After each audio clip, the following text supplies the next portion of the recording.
All right, we are live. At least that's what the computer is telling me. In the Watchalong for El Paso Locomotive's trip to Birmingham. This is Seriously Loco. And I'm Phil Baki. I'm joined today by Mika Burrell. Mika, a little bit of a odd kickoff time with the Sunday afternoon, but maybe a little bit of a chiller atmosphere on a Sunday than a typical sort of roiling Saturday night. Yeah, no, it is a little bit of a matinee, if you will. Sunday, 3 o'clock Mountain Time, 5 o'clock Eastern kickoff time. Um, it looks to be really good weather for football in Birmingham. 74 degrees, low humidity, not too windy. So yeah, I'm thinking it's gonna be a lovely kickabout for the boys. Maybe not so chill for Birmingham because they did just sack their manager and are hoping for a response after what I think is fair to say has been a pretty dismal start to the 2025 season for them Yeah. for a team that I think people had high expectations for. So I'm hoping Locomotive can kind of put the hurt on them even more. Yeah, Locomotive looking to pile on the misery for Birmingham, who, as you said, Mika did just sack Tommy Sane, the who had been there for quite some time. I think like since their inception, I think he's been their manager. So one of the most tenured managers in USL Championship. But for the questions in the chat, and I'm sure we'll get this throughout. But the game is on CBS Sports, so a couple of different ways to watch it. I think you can access CBS Sports through Paramount Plus if you have a cable subscription. You can also access it through the cbssports.com website. But you do have to have a cable subscription that has it, or you can watch on your TV if you get the CBS Sports Network. So that is that. Welcome as everybody is coming in. But we do have some team news, Mika, to I guess react to, and probably I guess the story out of the starting 11 is that not much of a shakeup from the win over Lexington. So if it ain't broke, don't fix it, I guess, is what Wilmer Cabrera has gone with, aside from maybe one change at the back.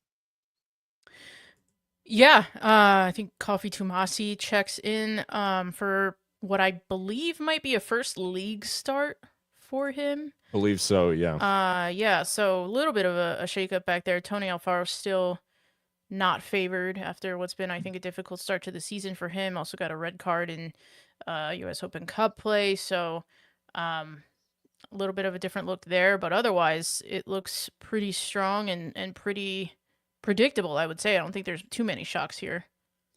Yeah, so going over the lineup briefly, Jamali Waite in goal, Gabby Torres and Memo Diaz, the fullbacks, and then Wahab Akwe, Brian Romero, and Kofi Tumasi, as you said, Mika, in the back three. Calvillo and Daroma make up the two midfielders, no surprises there, and then Avila, Cabrera, and Moreno up top. So very very consistent lineup from Wilmer, and not too many shocks. The one change on Birmingham side, like you mentioned, is at manager, and it's Eric Avila, who was their assistant and is their academy director as well, who is their caretaker manager right now, who has a pretty significant tenure as a player, and some might remember from his time with FC Dallas, among others. And then he bounced around the USL Championship for quite a while before landing, after a stint with San Diego Loyal. He hung up the boots. I think his last actual on-field action was in Nisa, and he then transitioned into this assistant coach role with Birmingham, and he's got the reins on the sideline for this one. But his first 11, which is I'm getting from Birmingham Legion's Twitter, which is in kit number order, which is a big pet peeve of mine. Hate that for us. So we will have to see how they play kind of in real time. But Matt Van Okel starts in goal. And then the rest of their lineup is Ross Turnbull, Hamuda, McAlatin, Danny Trejo, which I'm hoping I'm not going to have to use the Danny Trejo PTSD John Hutchinson meme at all. And I will use it. I will. All reliable. Hernandez, Ronaldo Damas. No one will need reminding who Ronaldo Damas is. McCartney, Jake Roof, Tyler Pasher, and Enzo Martinez captains the side. So check the chat, by the way. Very interesting. Yeah, let's throw this insight up into the Birmingham team. Yeah, Roman Torres, a cousin of a Seriously Loco listener. So that is a nice little bit of trivia. Yeah. And I would say, I guess, interesting about this lineup is actually, well, one, Danny Trejo has featured very, very little for Birmingham Legion so far this season, primarily due to I think fitness issues and maybe getting acclimated back to the States, having spent a stint in Poland. And he starts in favor of Preston Tabor Ataka, who some people will remember from his time in Vegas. I think he spent a short time with New Mexico maybe as well. That's right, yeah. And then last season with Birmingham. So he's bounced around a little.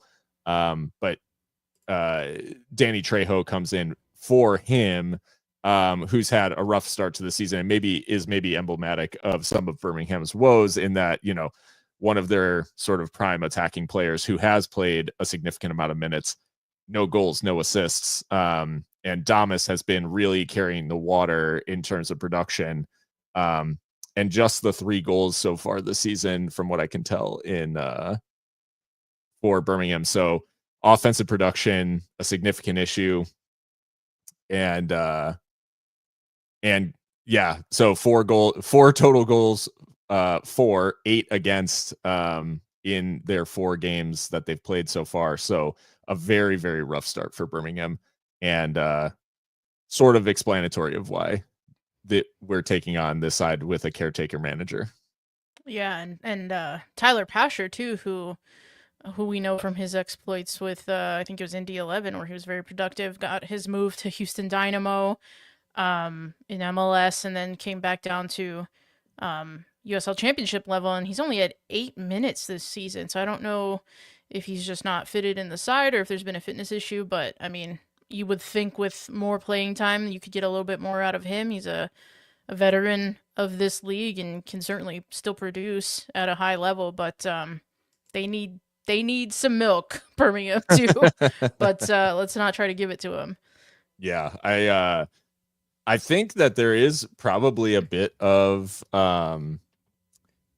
there's a bit of a parallel from Birmingham this season to Locomotive last season, in that Birmingham's business in the offseason had everybody turning heads, with Danny Trejo and Ronaldo Damas headed that way. It was thought like, hey, anyone who adds those 2 pieces in the offseason is going to be extremely dangerous. And then they've completely stumbled out of the gates, similar to Locomotive last season, where it was that winless, opening streak where they just couldn't get off the ground. And certainly Locomotive will be hoping to add to that. We do get a brief look at the shape, which is a 4-3-3 for Birmingham. At least that's what they're depicting in the graphic. And that front 3 of Trejo, Damas, Pasher is certainly like what Locomotive will have to keep their eye on in terms of threat today. Yeah, but I mean, here's our graphic. Our own front 3, Moreno, Avila, and Cabrera, has been quite productive, it's fair to say. And then, of course, Gabi Torres on the left wing back position as well has been crucial to a lot of the goal scoring and chance creation for us. So I do rate our chances here, although our bench looks a little short. So that's interesting. Yeah, certainly Coronado and then Tumi Moshibane probably the most likely to like come off the bench and make a big impact, but then Ricky Ruiz and Alvaro Quezada both fullbacks. But I've got kickoff on my screen, so Mika, hopefully we're off and running and sort of synced up here. But I'm just crossing 20 seconds, so. Oh, okay. So you might be about 5 seconds ahead of me. I'm at 20 now.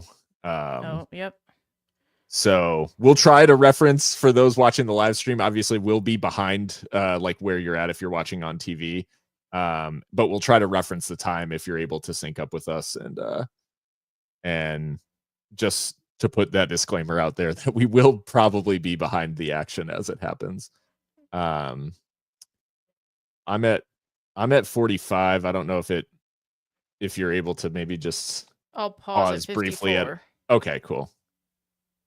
53, 54. Cool. Great. So. Oh, wait, weird. I paused and it like still kept on. So I paused at 106. Oh, okay. For 105, 106. Okay, it just keeps going no matter if I pause or not. Okay, cool. CBS. And is what it is. That's weird. Mika will have the preview of what goes on. So early sort of back and forth between Locomotive and Legion. Locomotive rocking the navy blue midnight kits, which I would suggest are our strongest kit offering this year. And Birmingham, I'm a little surprised to see us in the midnight kit, only because I was expecting Birmingham to wear all black at home, but they're in a gold and white offering today. Yep. Looks like they've got a free kick here on the far side. Don't love the angle because we can't see the goalkeeper, but that's okay. No. Out swinger. Oh. Did test Jamali there, but luckily only a throw in. Yeah.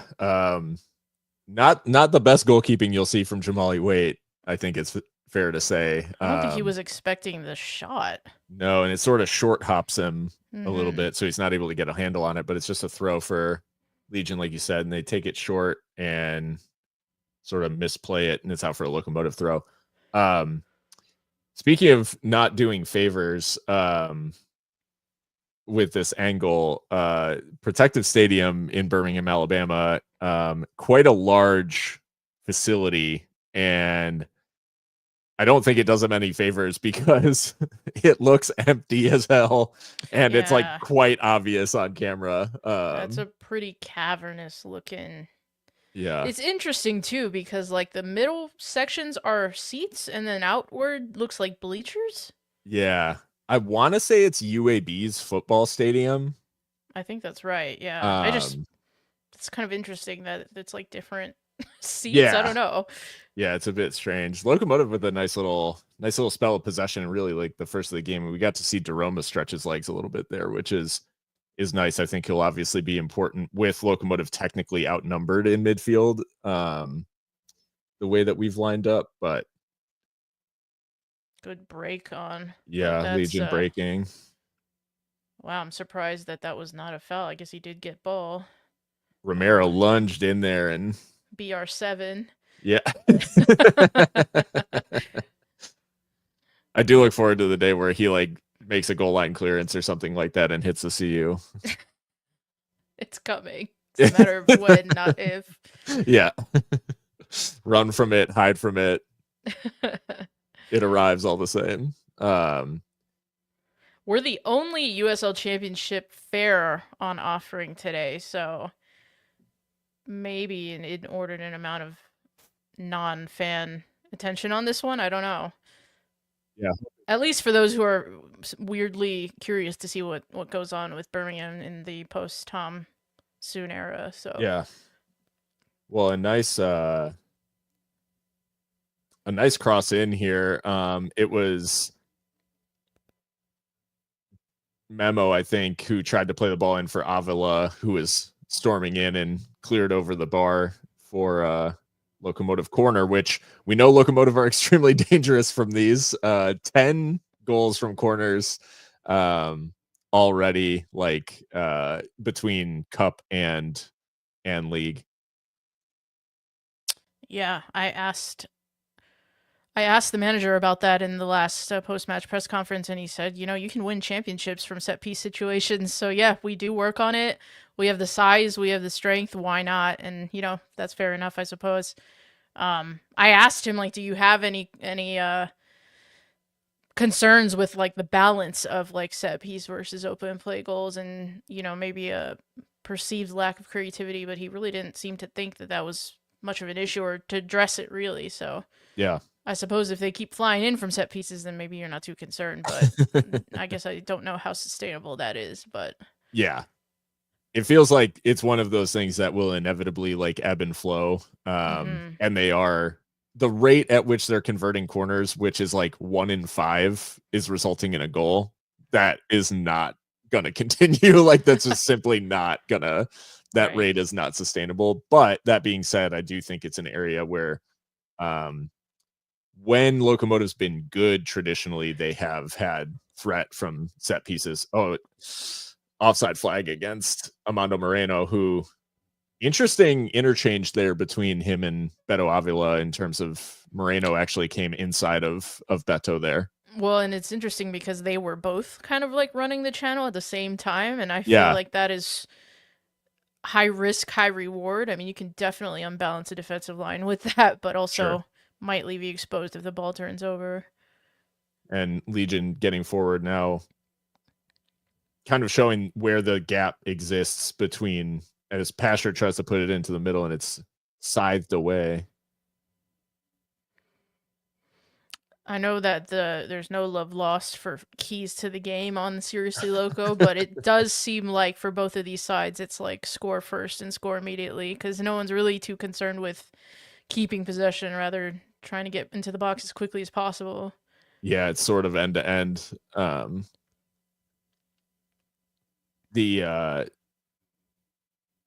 I think like the space that exists between Locomotives like midfield and defense is an area that I would be concerned about with Birmingham in a 3, only because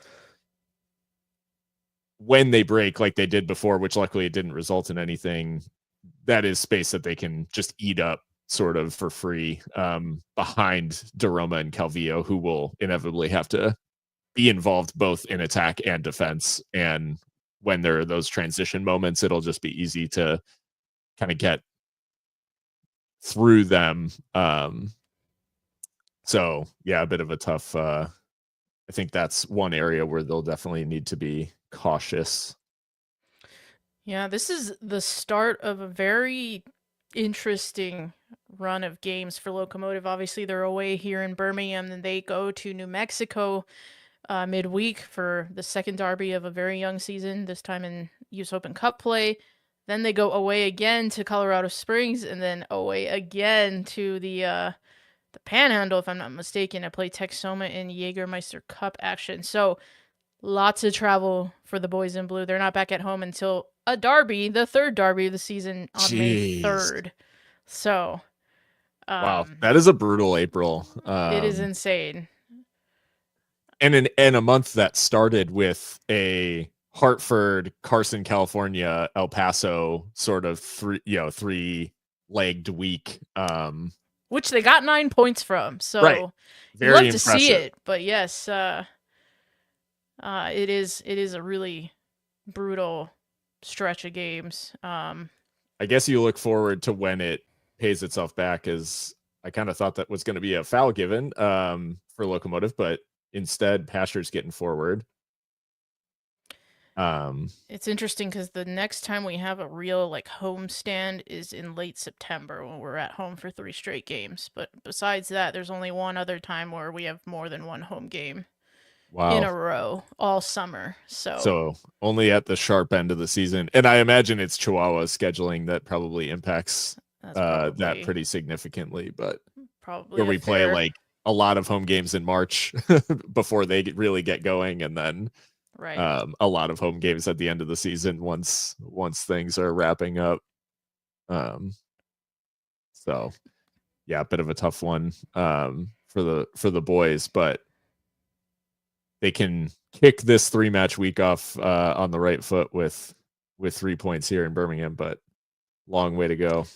I tell you what, knocking New Mexico United out of the cup would really hit different. That it feels like the sort of thing that could kind of the season could really swing on that that match in terms of momentum, morale. Obviously, if they don't win, it's not gonna. They'll say that it's the cup. We were unlikely to win it anyways. Like it's okay. And I think if they do go in and advance and knock New Mexico out in a derby, I think a lot will be made of that. I'll tell you what, though, some Locomotive staff asked questions during press conferences, in addition to kind of like us, the press corps. Sure. And one staffer really was trying to get Wilmer Cabrera to talk about that cup tie, and he just was like, "We have Birmingham next. That's all I'm worried about." That's so very disciplined from Wilmer, and I think understandable. Yeah. And then when he left, they were like, "Sorry, man, I was trying to get you a good soundbite for New Mexico." Like, yeah, he's got to say that, right? You can't get too ahead of yourself, and yeah, you can't afford to give any sort of locker room wall fodder to your upcoming opponent. Right. Where it's like, God, they're you not gotta even focus on the thinking about task at hand, yeah, which is a down but not out Birmingham, I would say. Mm-hmm. Yeah, it'll be very, very interesting to see how this one develops. Like you said, it's been very end to end. Like there's not a lot of sustained possession from either side as that ball unfortunately bounces off the corner flag and stays in. So headed the other way for Legion. And then collected by Moreno, who is tracking back. And I do think like the forwards putting in a defensive shift will actually be really important in sort of negating some of that midfield advantage, that just numbers advantage that Birmingham will have. Yeah, I think generally one thing that Locomotive need to work on is just making the pitch shorter. Mm-hmm. I think getting into track meets is absolutely not the way that you want to play.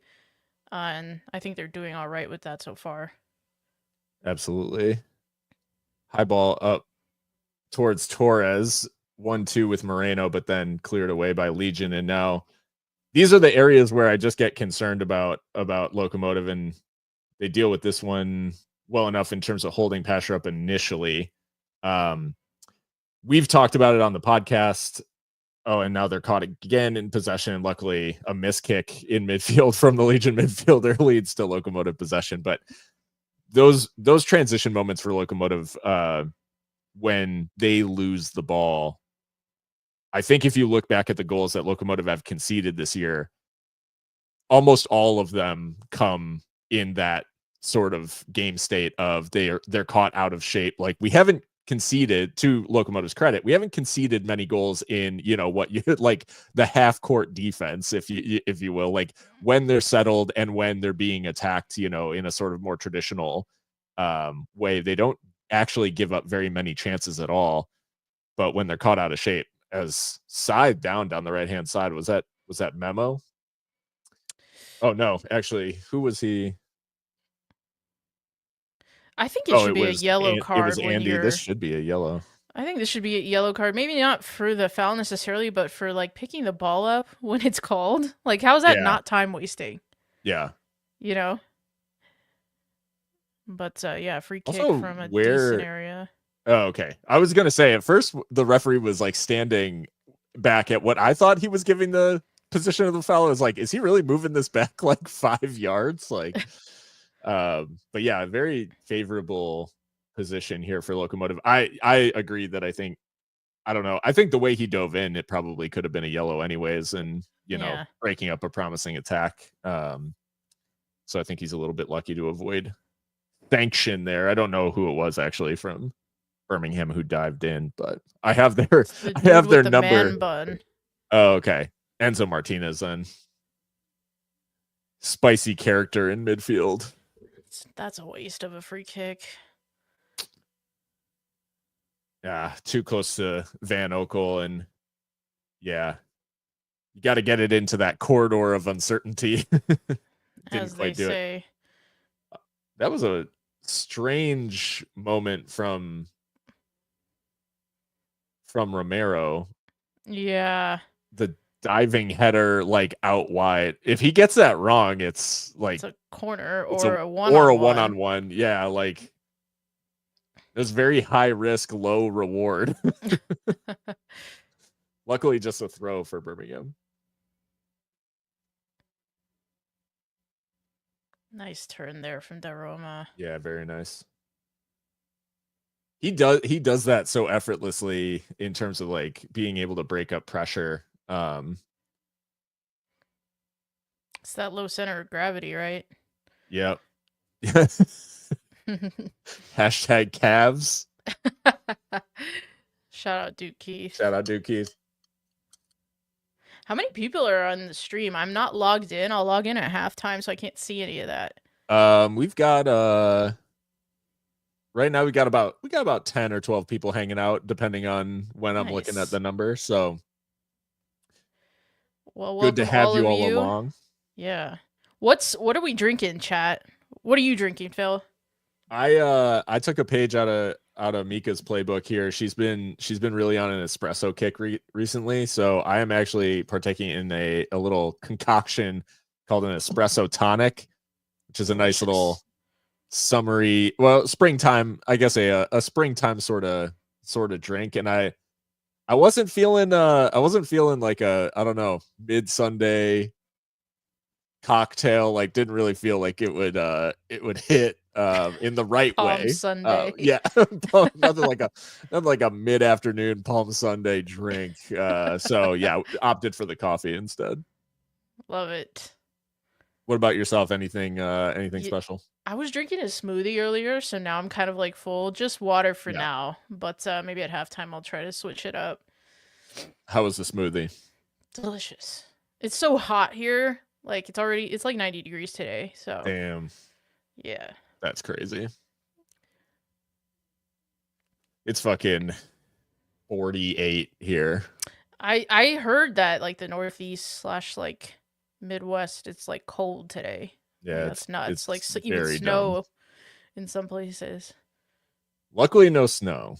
That's good. But yeah, we had our like sort of fall spring where it was like 70 degrees 2 weeks ago, and then it got freezing fucking cold again. So, yep. Yeah, last home game was fucking cold, and that was last Saturday. Like it was literally in the 40s. So yeah, when the cameraman chose violence at the Locomotive game and showed that lady wrapped up in a scarf, just downing a fucking corn dog or what? Yeah, corn dog, I think.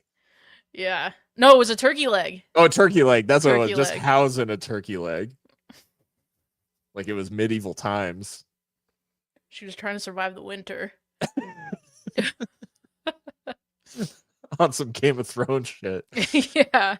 That's funny. No real chances through almost 20 minutes. Except maybe that free kick. I think that free kick's the only technical shot of the game so far. Of any sort. Turkey leg, yes. Chat confirmed. Yep. It's a good crossfield ball for Moreno. Wait a minute. Why did they stop play there? Oh, were they saying he was fouled? Oh, that's disappointing.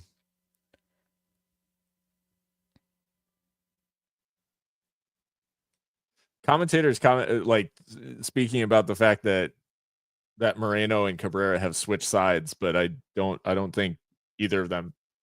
Like, when have you ever seen Moreno play on the right? Yeah, no. He's nice little win from Daroma there.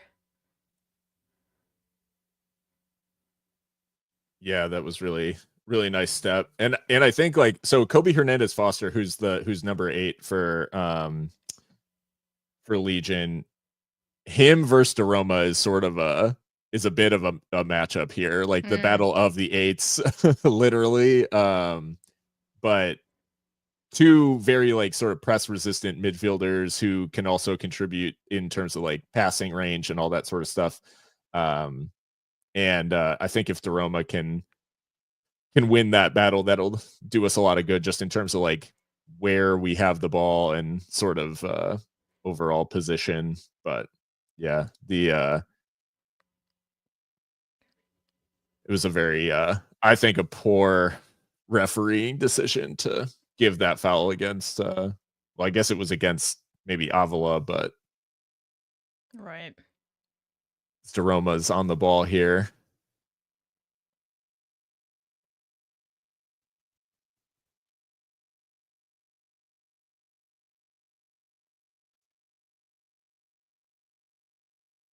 Aquay out to Torres. That was a good little dribble by Tomasi there. Yeah, a little bit of the Joel Matip and I mean, he is, you know, a midfielder by trade and deputizing at center back today, but I mean, certainly physically speaking, you know, looks the part and can certainly contribute as a center back. But nice to have some of those attributes in a back three of a guy who is used to dribbling with the ball and kind of spraying those passes over the around the field. This might be the most sustained possession for for Locomotive so far. But not making a lot of inroads with Birmingham sitting pretty deep in now. There's Tomasi there with the dribbling again to get us out of trouble. Yeah.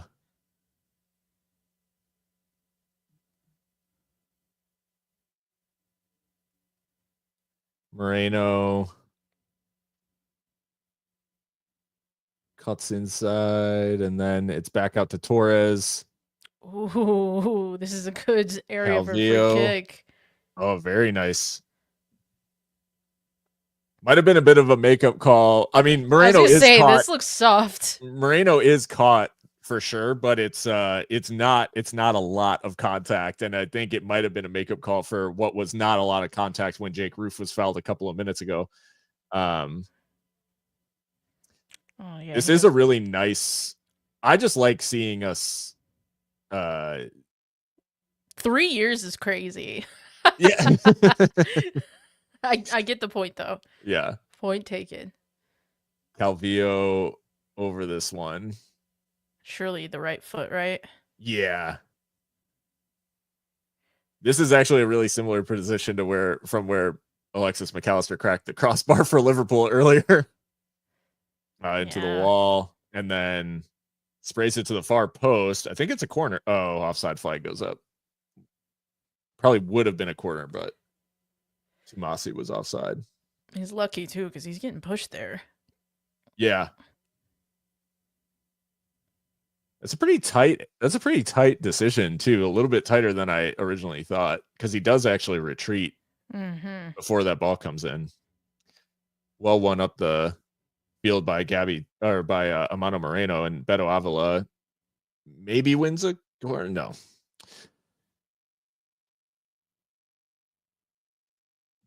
A lot of pressure from Locomotive. And then was Romero, or I thought Diaz was fouled there, but really well won. To get the ball back. Yeah.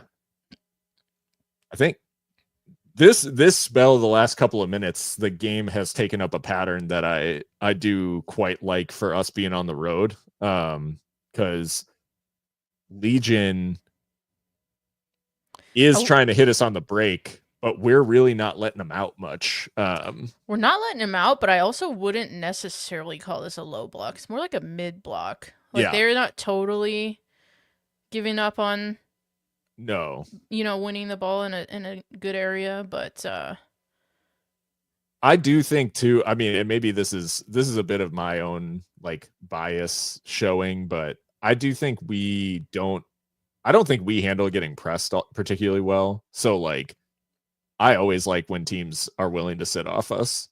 Definitely.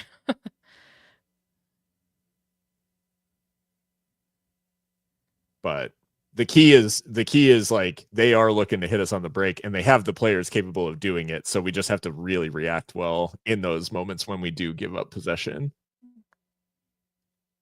But I think that sequence right there from Birmingham was actually quite confusing because Van Okel catches, and you sort of think like, okay, he's got to restart it quickly because they're trying to hit us on the break, Mm-hmm. and then they don't. So it was just a bit strange because the way that they're moving the ball around like quite slowly and then give the ball away to Calvillo, and now Locomotive maybe with a chance to do some running, and Andy Cabrera kind of running down a blind alley here and able to find Memo.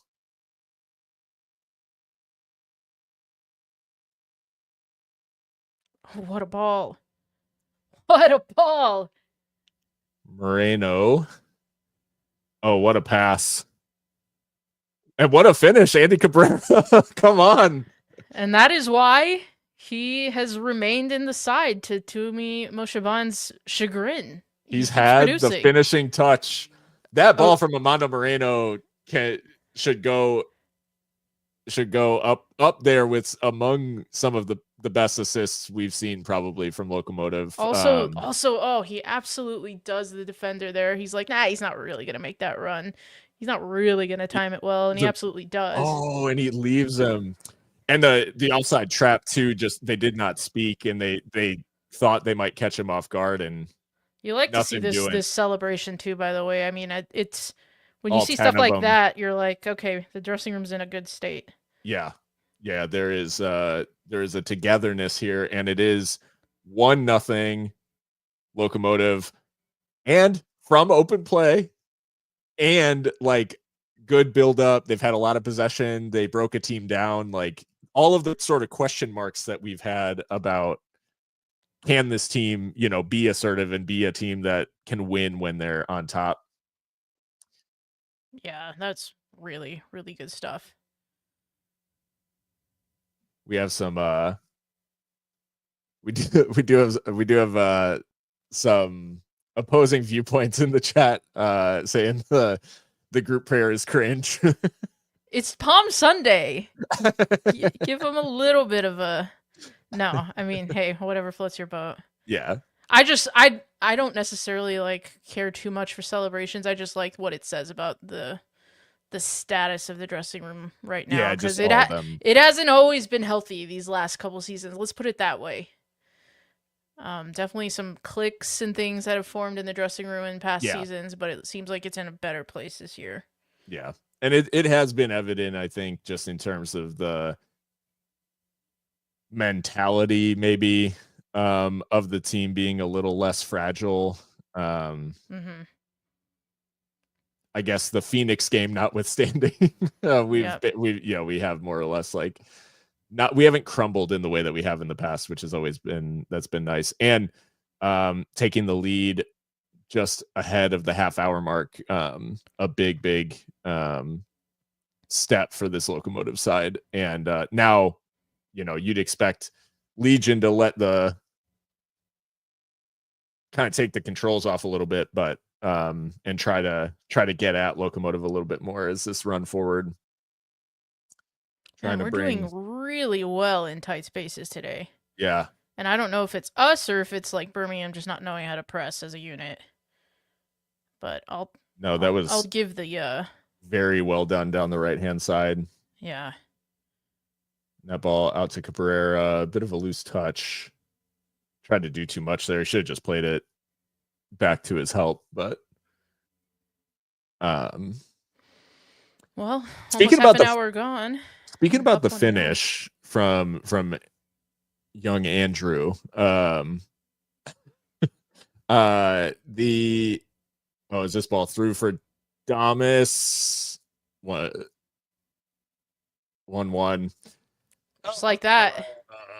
I really thought,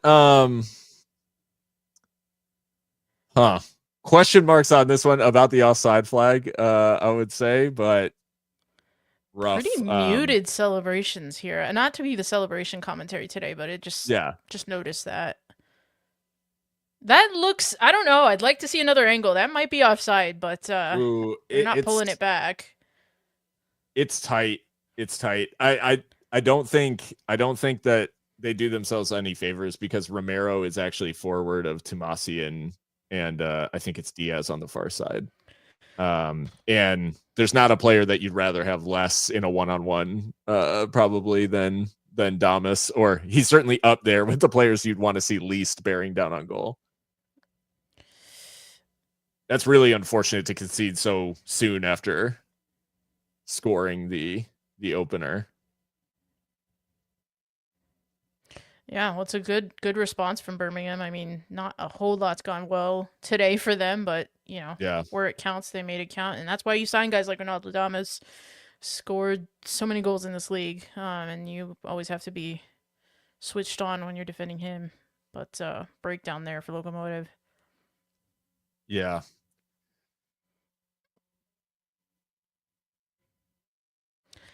But I mean, am I looking too much into it? It just looked very bleak from them. Like they just equalized. They're in a bad way. Yeah. And they're just kind of like meh. I don't Yeah, know. not a lot of it was the Kalma Yeah. like sort of celebration, which I guess like I don't know.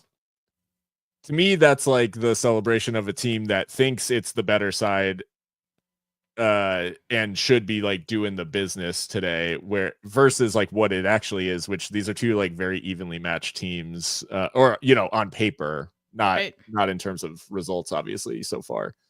Am I So you correct would that expect a little bit Damas? more of a response, I guess, emotionally. Right.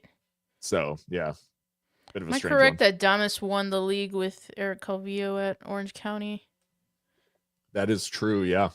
Yeah. 2-time champion Ronaldo Damas. Yeah.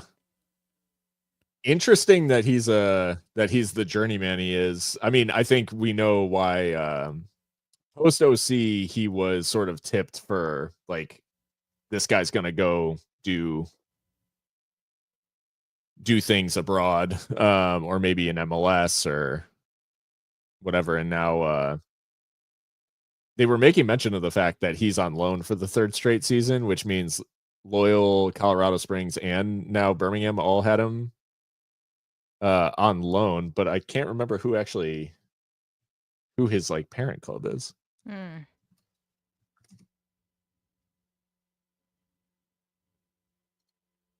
Oh, GIF Sundsvall.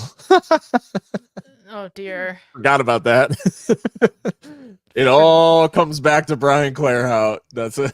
It all. Oh my god. That's crazy. Yeah. Well, 1-1. Just shy of 10 minutes, or just a little bit more than 10 minutes left in the first half. And like you said, bit of a weird one in that Locomotive's sort of lone chance to speak of is been a goal, and then Legion go back the other end and turn their first chance into a goal. But not much to really speak about otherwise, aside from the fact that, as in this sequence, Locomotive quite stern defensively, with the one exception being they conceded an equalizer. Yeah, and like we've been talking about it the past 5 minutes, all you need from a special player like Damas. I mean, just one chance and he'll bury it.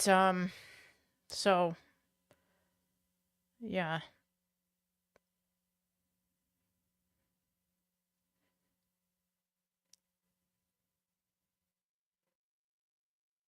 I think it's a bit and I can't remember who the assist actually came from, like who played the ball through to.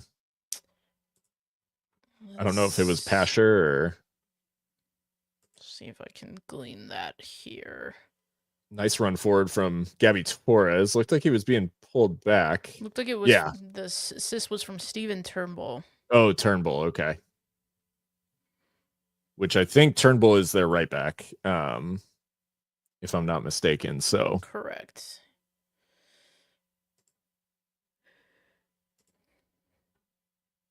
decent spot for a free kick for Locomotive, although maybe a bit central. But it looks like Gabby Torres is going to try to shape this one with his left foot just to curl across in to that far post area.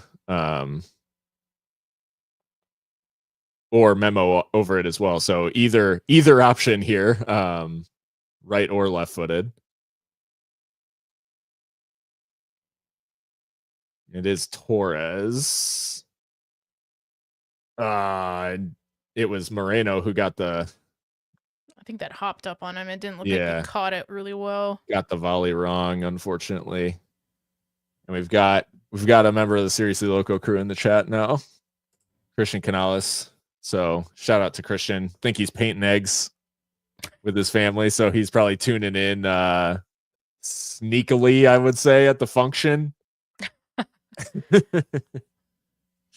Who As among a us way to hasn't watched soccer on the phone in an inappropriate place? 100%.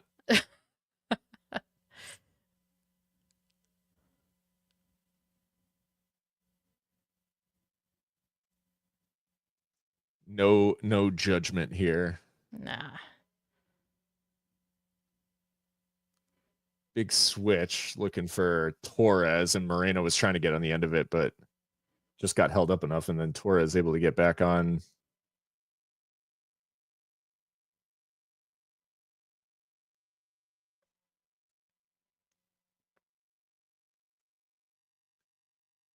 Avila a little bit too strong in the in trying to win that one back.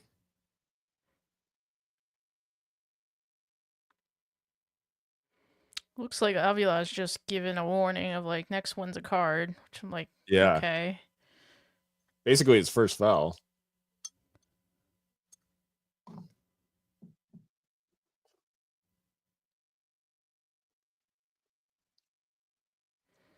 So that's an interesting play right there. They're trying to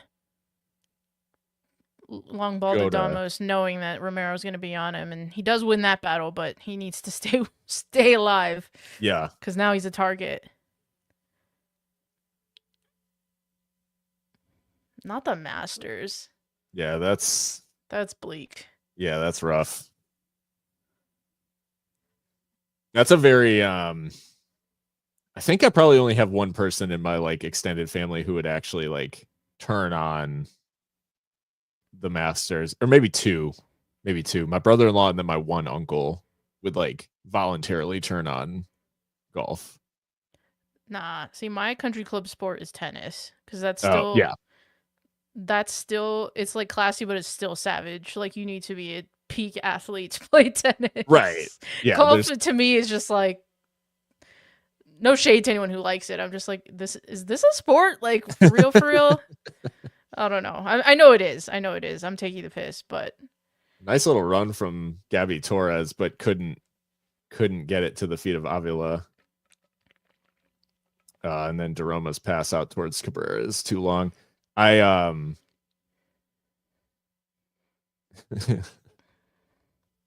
Golf injuries don't count. am I correct that golfers get like the elbow problems that like baseball players have, or did I make that up? Probably. Like just repeated motion injuries. Yeah, just sort of overuse.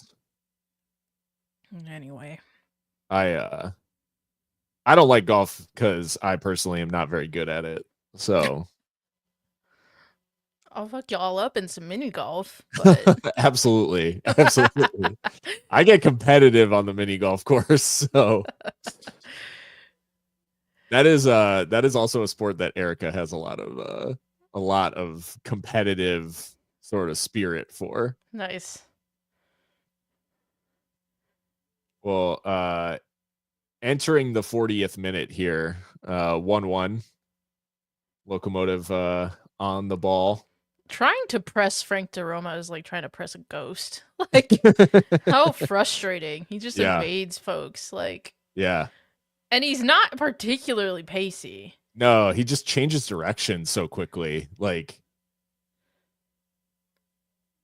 what a bring down. I mean, true. We are better than Legion.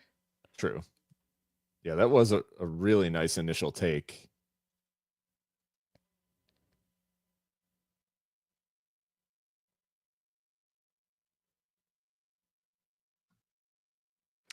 Is that little like bracket supposed to be the technical area? Believe so. That's hardly anything. And Look and at they're that. like a million miles from the fourth official. Yeah. Like how would they even talk to him if they like Yeah. That's crazy. that Just, is that is just wild. USL things. The technical area is the size of a bench. Like it is literally the width of like 11 seats. Turnbull on the ball again here.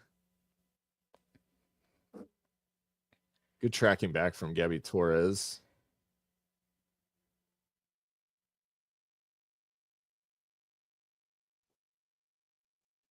There's a for anyone who listens to the USL show, there's a bit of an ongoing like thing between me and Kaler, who is sort of the main host of the USL show, who is a Legion fan. He there's a like the sides are sort of spiritually linked in many ways, where patterns of like with both clubs sort of mirror each other, and there's something about like we had sort of the same, like we were talking about, we had this sort of same season last season. The last couple of years, we've both been sort of in that like bubble at the sort of bottom end of the playoff picture. The Brian Clarehout firing sort of this time last year with the Tommy Sohn firing like this time this year, and so there's just a lot of things. And oddly enough, Locomotive beat Birmingham on Kaler's wedding day a Oh couple of hell, years that ago. is So there is insane. there is a bit of a spiritual connection for some reason between the sides, and particularly it's like a personal thing with Kaler. So yeah. Oy, that's insane.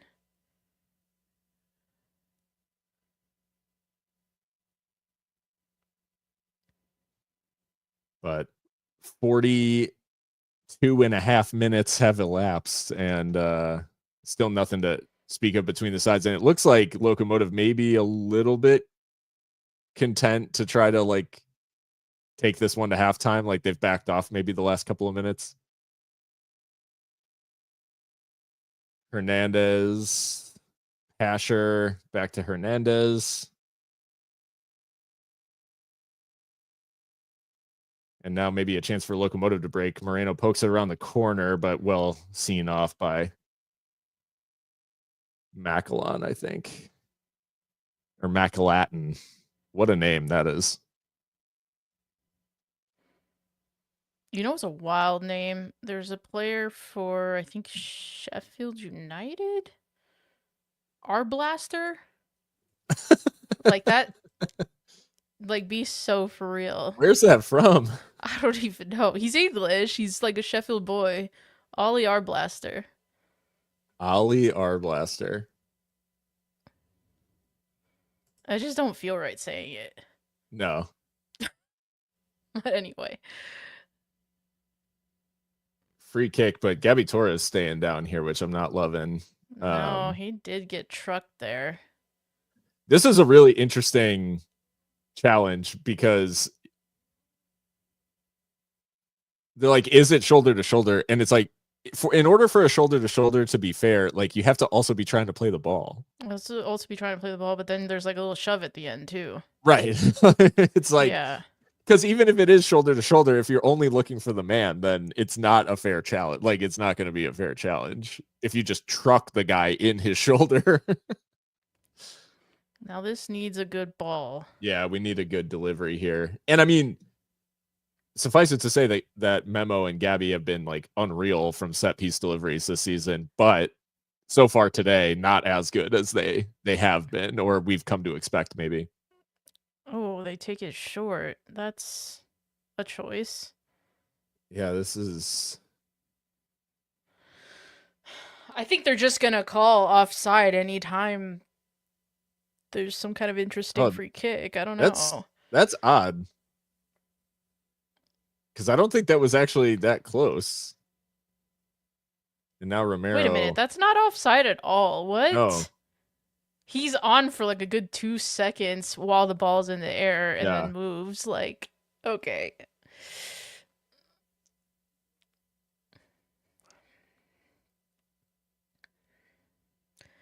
Lino on that side is not blinded by the sun, so there's really no excuse. yeah. How much extra time do we have? It doesn't say. No, it doesn't.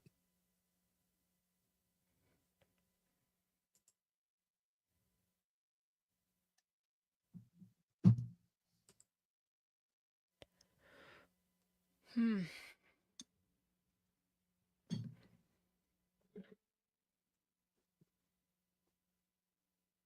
I thought Memo definitely won the throw there, but Legion take it. I can't imagine there'd be more than like 2 minutes.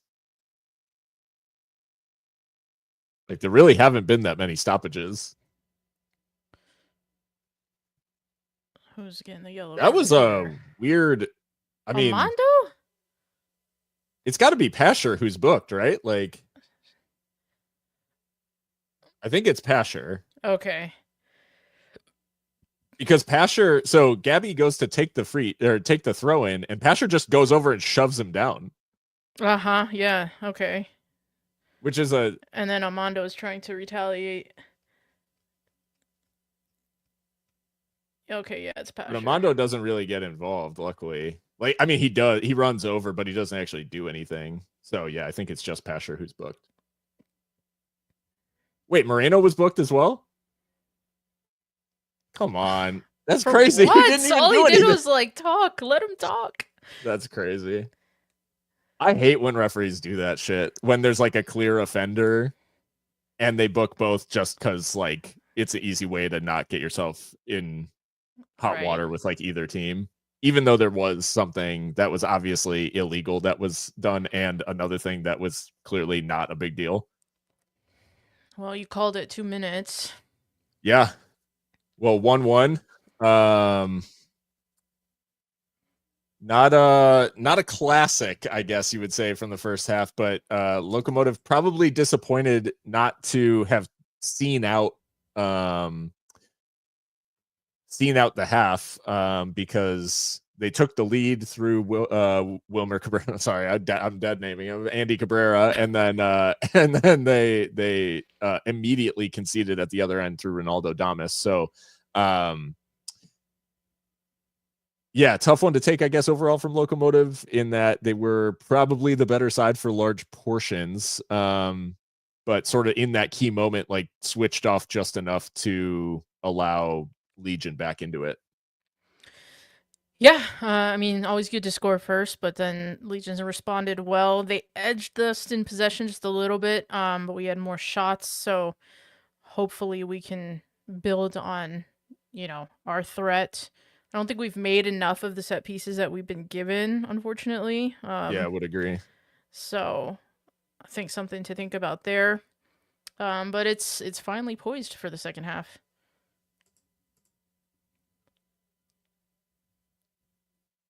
I would tend to agree that we've got yeah, I mean, it's a brand new match essentially, so we'll see how the team handles it. I would say I mean, if we're looking at the analysis of the first half, I would say there is a bit of a Palermo Ortiz sized hole in this side right now.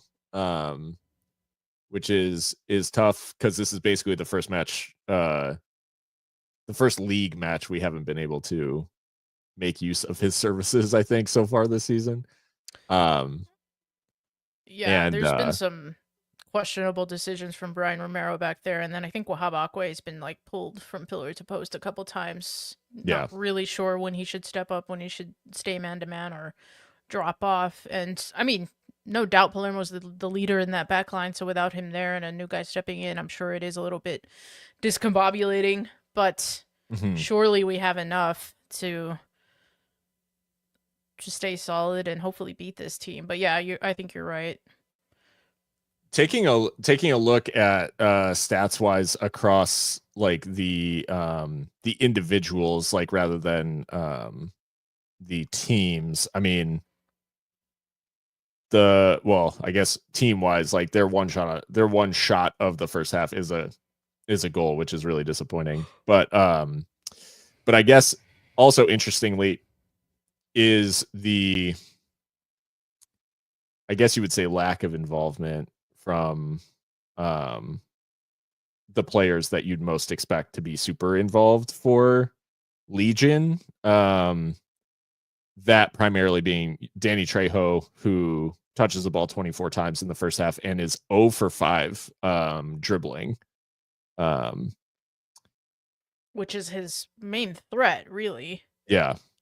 And like running the channels as well, which I don't think he has any touches in the penalty area, although I don't have that set in front of me that I can remember. Mm-hmm. Yeah, no successful dribbles, only one pass into the final third, no accurate crosses, no accurate long balls, and hasn't like attempted any defensive duels. So yeah, just not a lot of involvement from Danny Trejo. I think big credit to Locomotive in that like the dribblers for Legion. So Tyler Pasher 0 for 3 successful dribbles. Kobe Hernandez Foster has only been involved in a single ground duel and lost it. Yeah, it's just kind of crazy. They edged us in possession, but it's like none of their team actually touched the ball. Most of the touches of their team have been in their back four. And Steven Turnbull is basically like the player who's been the most influential and does assist the Damas goal. But yeah, Enzo Martinez 19 touches, Hernandez Foster 28 touches, McCartney 31 touches, Pasher 29 touches, Trejo 24 touches, Damas 12. Obviously, he gets the goal, but yeah, very telling, I guess, that basically the players who have touched the ball the most are in Legion's defense. So it's been a lot of possession just cuz. So yeah, bit of a challenge in that Locomotive, like probably more, well, definitely the more dangerous side, definitely like offering more, but unfortunately level on the score sheet. I'm thinking a little bit ahead here, but just in terms of changing the game, I mean, I don't think anything needs to immediately change as far as personnel, but I do think like both teams are at least they have parity in terms of what they can get off the bench. I mean, obviously you talked about Tabor Taka. He can be someone to make a difference for them. And then for us, we've got, of course, Tumi Moshaban and then Carter. So, I mean, those are options for changing things if we need to. I assume we'll see Tumi at some point. Yeah. I would say the tough thing right now is that Beto Avila is sort of the least involved. And I would say, and I know I'm kind of stepping on Wilmer's toes with this one, but I think Beto plays better when Toomey is on the pitch. But as we saw, like Andy is very productive when he is on the pitch. So there are arguments to be made both ways. But to put it into maybe sharper perspective, Beto Avila 7 touches in the first half. That's barely anything. He made 3 passes, completed 2 of them. So That And is if he's on kickoffs, those might be some of those touches. Yeah, I yeah, mean, you make a good point. Wilmer Cabrera was also very, very straightforward about that. Our colleague Christian asked him, what more do you want from Toomey that you're not seeing? Because he's playing well from what we can see when he's on the pitch, but he's not starting. And Wilmer said goals and assists. I mean, we need numbers, right? Because we can't go down yeah, that road again of last season where we were, quote, playing well, but just not doing enough to actually make it count on the scoreboard. So, in that sense, I can see why Andy Cabrera continues to start in his stead because he is producing. He's involved in those final actions, but it's Toomey who kind of is more of that like pre-assist kind of guy, as we saw in the U.S. Open Cup. So yeah, yeah, it is difficult because he could elevate the players in front of him, but the players that are already up front are making that count more on the score sheet. So, but Wilmer did say he's knocking on the door. He's very close to challenging, and I think that's what you want in a squad at this level is next man up kind of mentality, and that everyone's place is not set in stone. yeah. No, I completely agree. And I think too, in a match like this where you do have the ability to perhaps like change how the match is being played significantly, I do think, when you think about someone like Toomey, it does offer a very different sort of challenge to defense than maybe Andy does, where he's a little bit more direct. Toomey has like the ability to drop deep, get involved, link up play, like all this sort of stuff. So I think it's nice when you have not just straight up, 1-for-1 replacements for the players that are in your preferred 11, because it's not just like I'm bringing on fresh legs. It's I'm bringing on a fresh challenge for the opposition to have to deal with, and maybe introduce a different style of playing versus just introducing fresh legs. Right. I mean, Uh, I said at the top of the show that we're the only USL Championship fair today, but yesterday, I mean, just looking around the league a little bit was wild. there's some Still, bangers. I mean, San Antonio lost at home to Miami FC. Phoenix Rising blew it in the Yeah, last 5 minutes at home that was crazy. against Detroit City FC. I mean, there was some belters. Yeah, a lot of upsets too, I guess, in the sense that Monterey Bay beat the champions and they're top yeah, of the West. Holy shit. yeah. Orange County beating Sacramento. It was a lot of people overturning the apple cart, as they say. The and a lot of comebacks as well, where teams were I gotta say that Phoenix one for me. Like I think San Antonio is more shocking in terms of the like stature of both clubs, but sure. Phoenix blowing it the way they did is insane.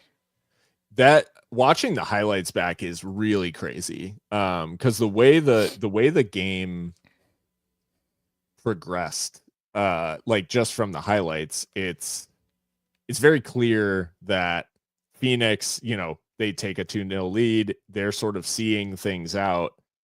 And then it crosses 85 minutes and you're like, oh, Detroit City get one back.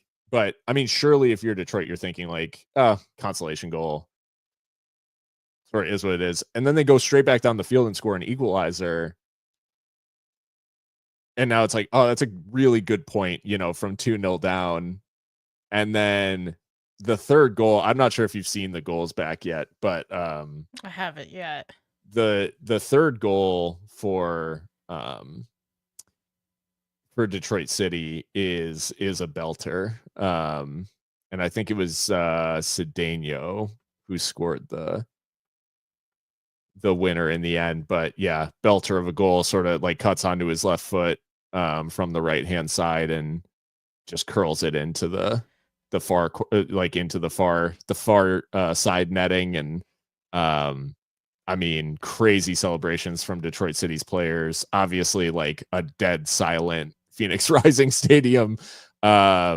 But yeah, quite the shocker to turn it around in like 6 minutes or whatever is just truly insane.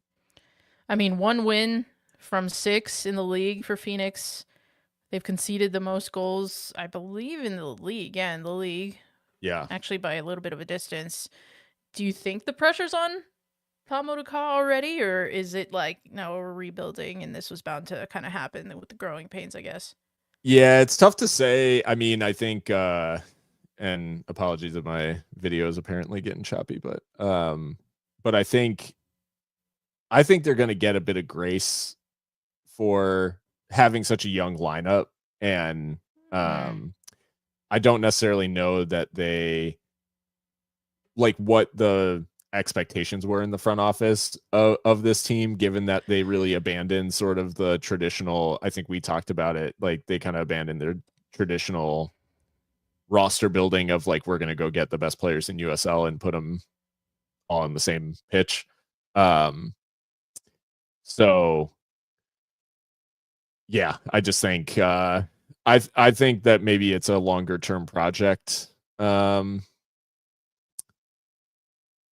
But certainly Phoenix again, I think Phoenix is in that danger zone of, from a front office perspective, of like losing the fan base to a certain extent. And I think that has happened, not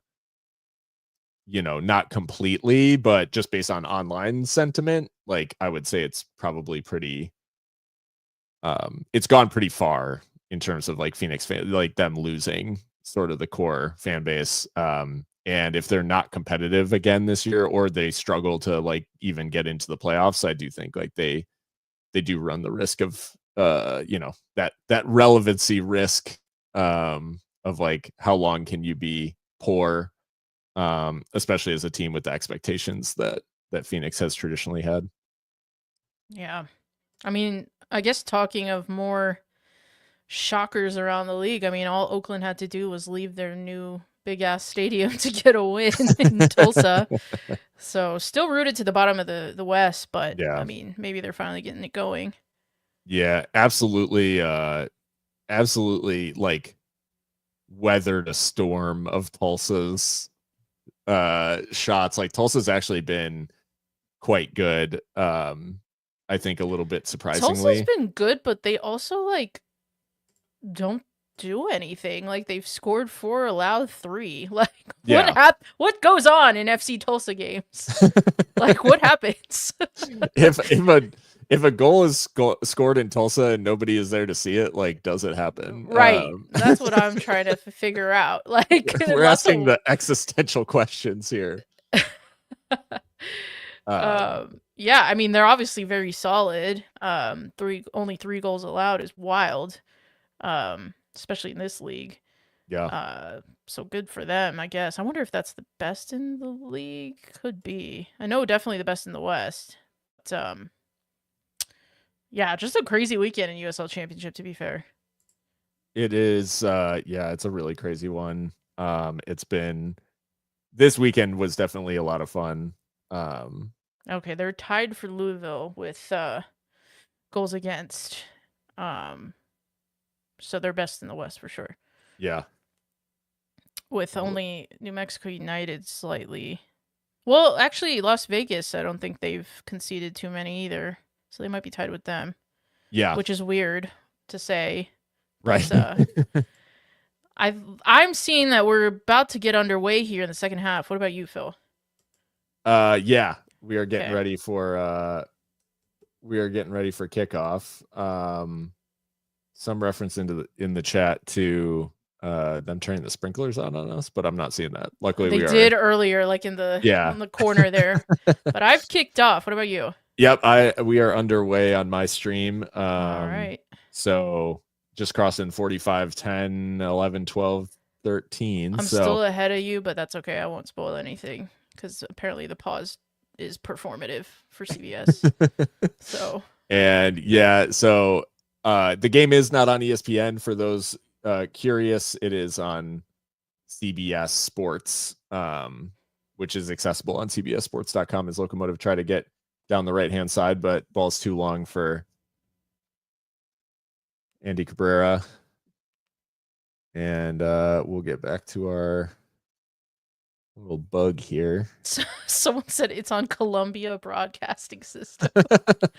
Not the government name. Like, what? That's really crazy. Is that really what it stands for? Apparently. Okay. The more you know.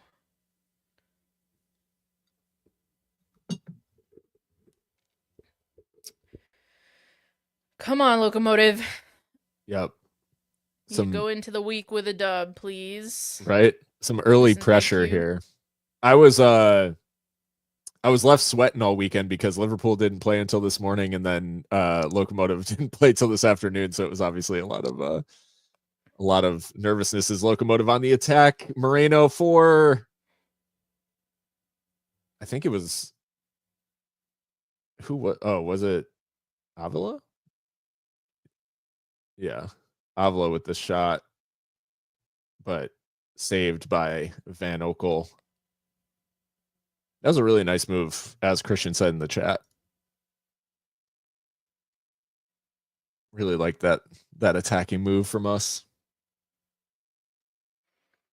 Another Birmingham across the pond, Birmingham City. I think they are League One champions now. Wow. So going right back up to the championship.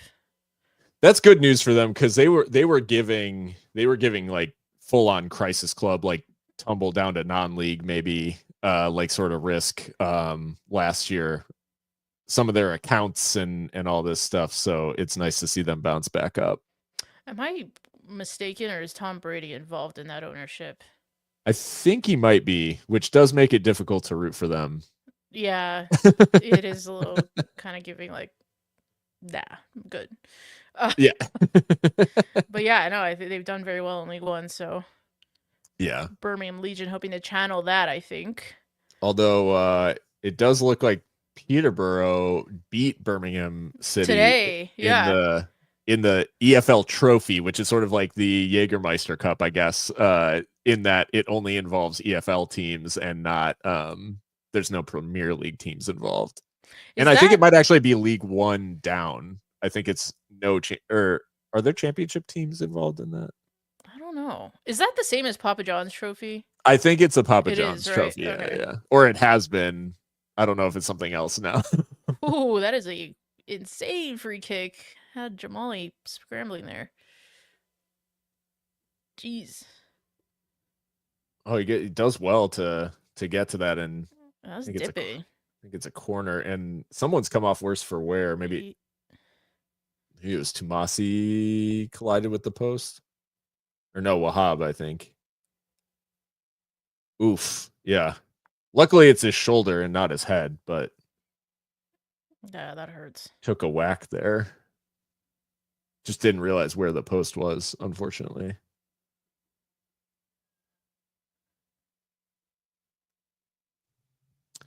Jamali stayed down, but someone's doing maintenance on the post there. Memo looks like it's like fuck this post.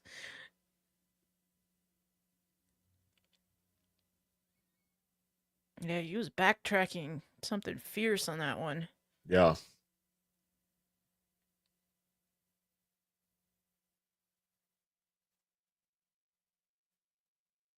I actually don't know why Jamali like the trainer looked at him for like 0.2 seconds before he hopped back up on his feet. So I don't actually know what that was for. But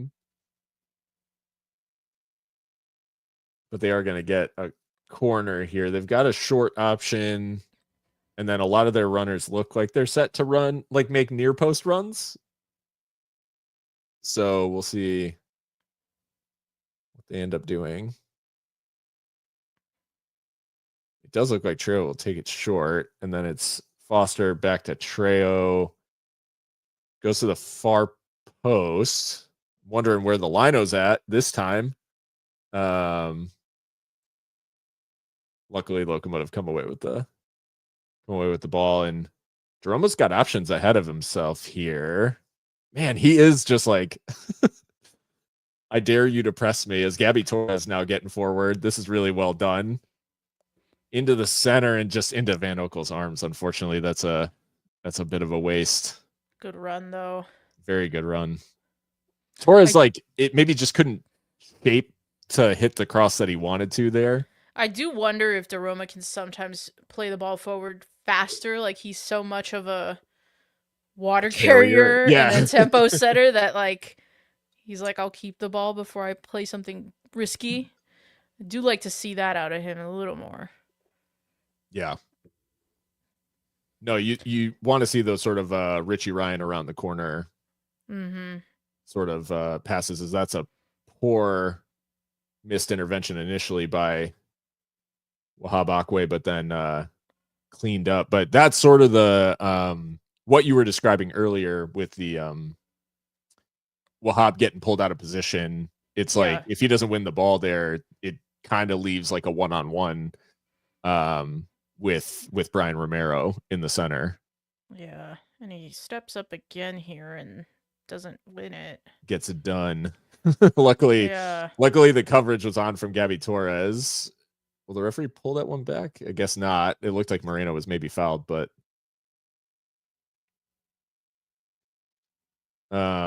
feels a bit in the balance right now, I guess, if that makes sense. It's sort of Mm-hmm. no team really is putting like their stamp on things. Big crossfield ball to Trejo, and Diaz has gotten wrong side of him. Goes all the way across, and what a save by Jamali Waite.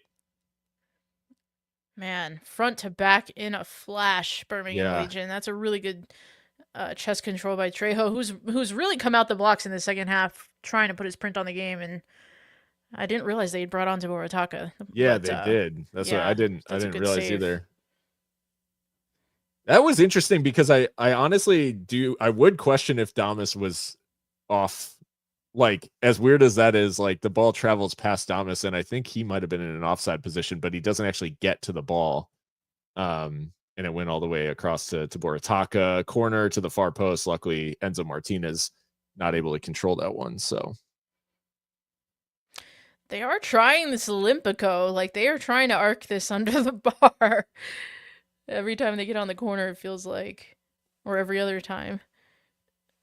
yeah, no, and Jamali was sort of scrambling on that one. Didn't really get a telling touch on it, but luckily just harmlessly behind. And Tomasi trying to play a long ball.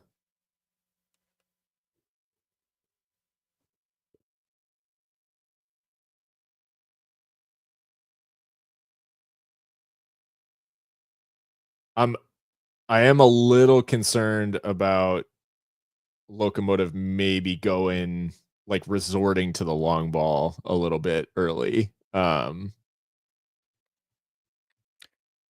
Birmingham started this second half much better than we have, unfortunately. Yeah.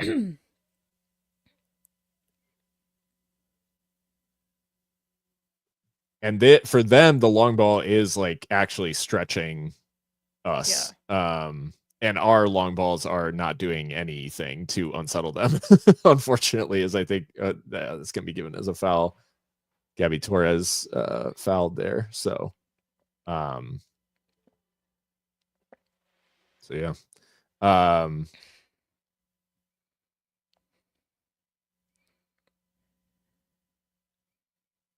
Speaking about government names, Mika, are you partaking in the New York Metropolitans season so far?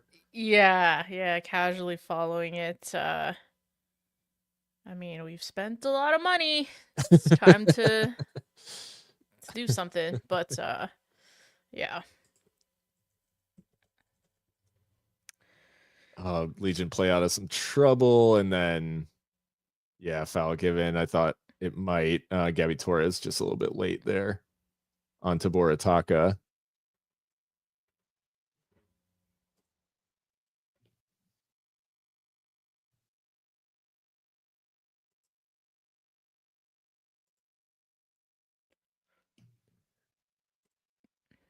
Yeah, not loving the shape of the second half in terms of like the patterns that are emerging are concerning. Yeah.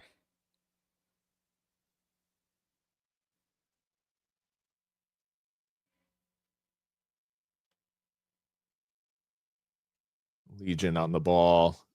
56 minutes have elapsed, and a nice win there on the left-hand side of Moreno, able to play it forward, but run out of room, and then Van Okel is taking the piss. Oh, man. no, that's actually crazy. What the hell? He's so lucky he's fouled there. Yeah, and he was, to be fair, Did he but just like that was insane. Controller unplugged, like. But like, okay. We gotta make him pay. Now I'm mad. He was literally trying to Cruyff turn. Yeah, like, and he like almost did. It's like me trying to Cruyff turn right now, right? Like in your office for no reason. Yeah.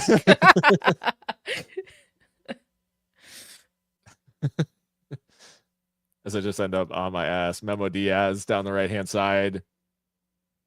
Not sure what he was trying to do with that one. That's to nobody in particular, unfortunately. I just crossed 57 minutes. So I'm at 57 10 right now. I'm like well ahead because my stream doesn't care what I prefer. I'm at like 57:20. I'm like 10 seconds ahead of Phil, so.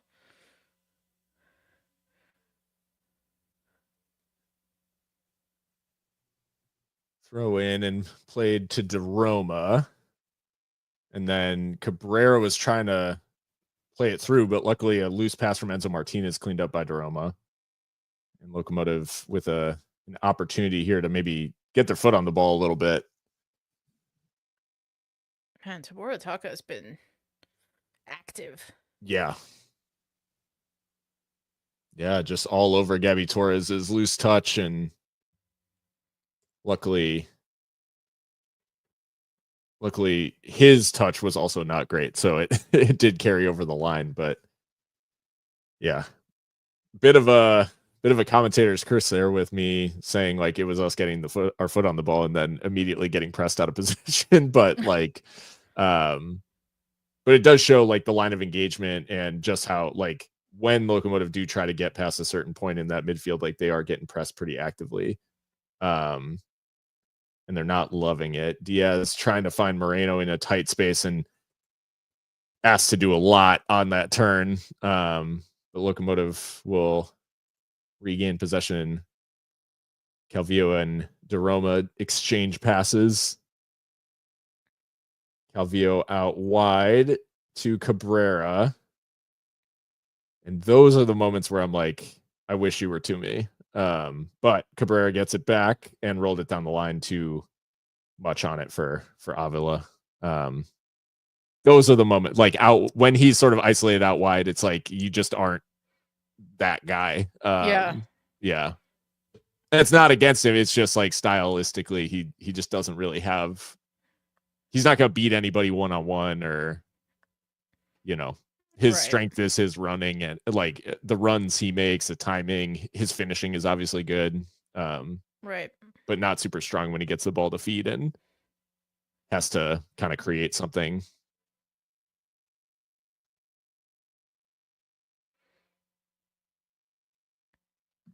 Uncharacteristic mistake from Gabi Torres there. Yeah. Oof. Yeah, Trejo Enzo Martinez latched onto it immediately. Up. Get that meme out, get that meme out, Phil. No. Oh no, Trejo dribbling into the box. Uh-oh. This is not looking good. Locomotive need to deal with the pressure. Another big dribble into the box. Wait, has he pointed to the spot? He sure has. That is not a penalty on first viewing. I don't think this is a penalty. That is a crazy decision. You know what? It might be. It might be. I thought he won the ball.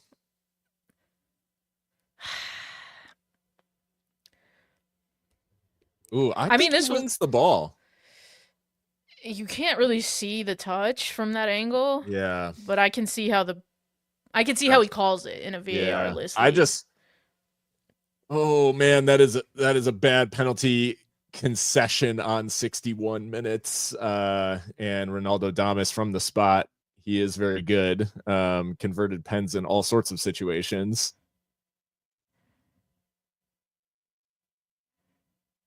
And he just squeezes it by Waite, who guessed right but couldn't get a hand to it. It wasn't a very good penalty, to be honest. And Jamali will probably watch that one back and think he should have gotten there, but it I think he bounces messed in. with his timing a little bit. Yeah. How does he not touch that? Oh, yeah. Jamali will definitely be thinking he should have gotten to this. It's a quite poor penalty.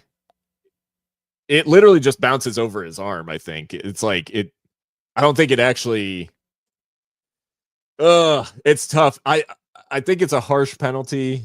I can see why the referee's giving it, like you said.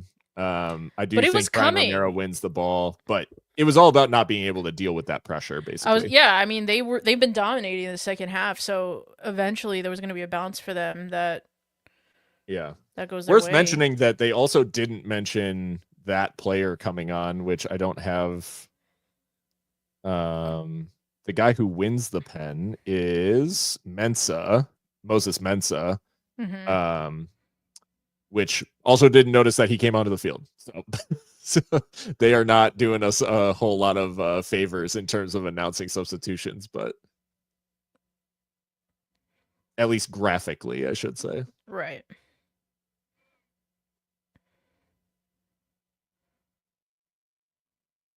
Oh, that is a brutal time to concede a goal as well. And again, like the danger in terms of actual chances just hadn't been there. The danger pressure wise was mounting essentially. I think sometimes we forget that other teams do get new manager bounces. Yeah, We don't, but we don't. We never have. yeah. But there is still Arrow. time, plenty of time. Yeah. So Diaz into the box. Oh, that was a good chance. And Avila just mistimed the header, I believe. yeah, decent leap, but it seems like he gets under it a little bit. Yeah, over the bar.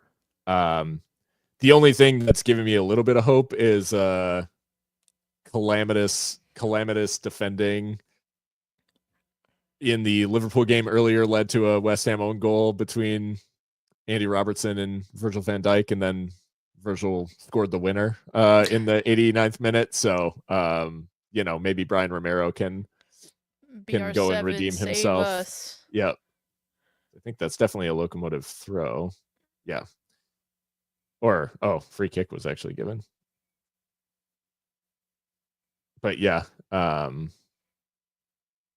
So, and we've seen, I mean, Romero can definitely do the business from set pieces, at least against amateur opposition. So Yeah, he bullied Harpos, but yeah, he also bullied Harpos. yeah, fair.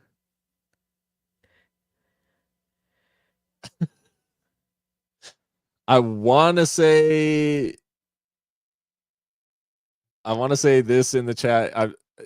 Remind me, but I think you're a Chelsea fan. So drawing Ipswich at home. Rough Sunday morning for the Blues. As a foul given.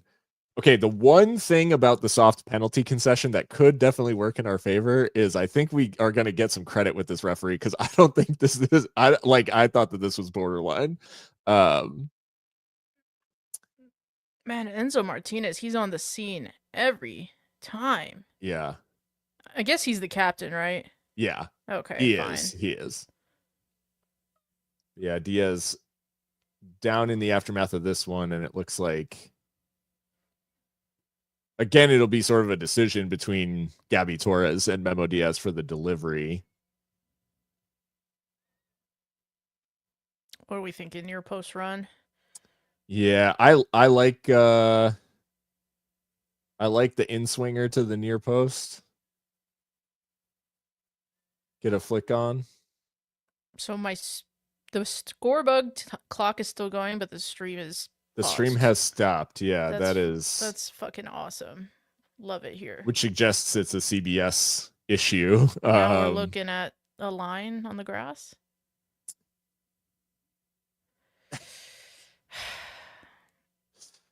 BRB technical difficulties. That's like they got tariffs on streaming services? That's crazy.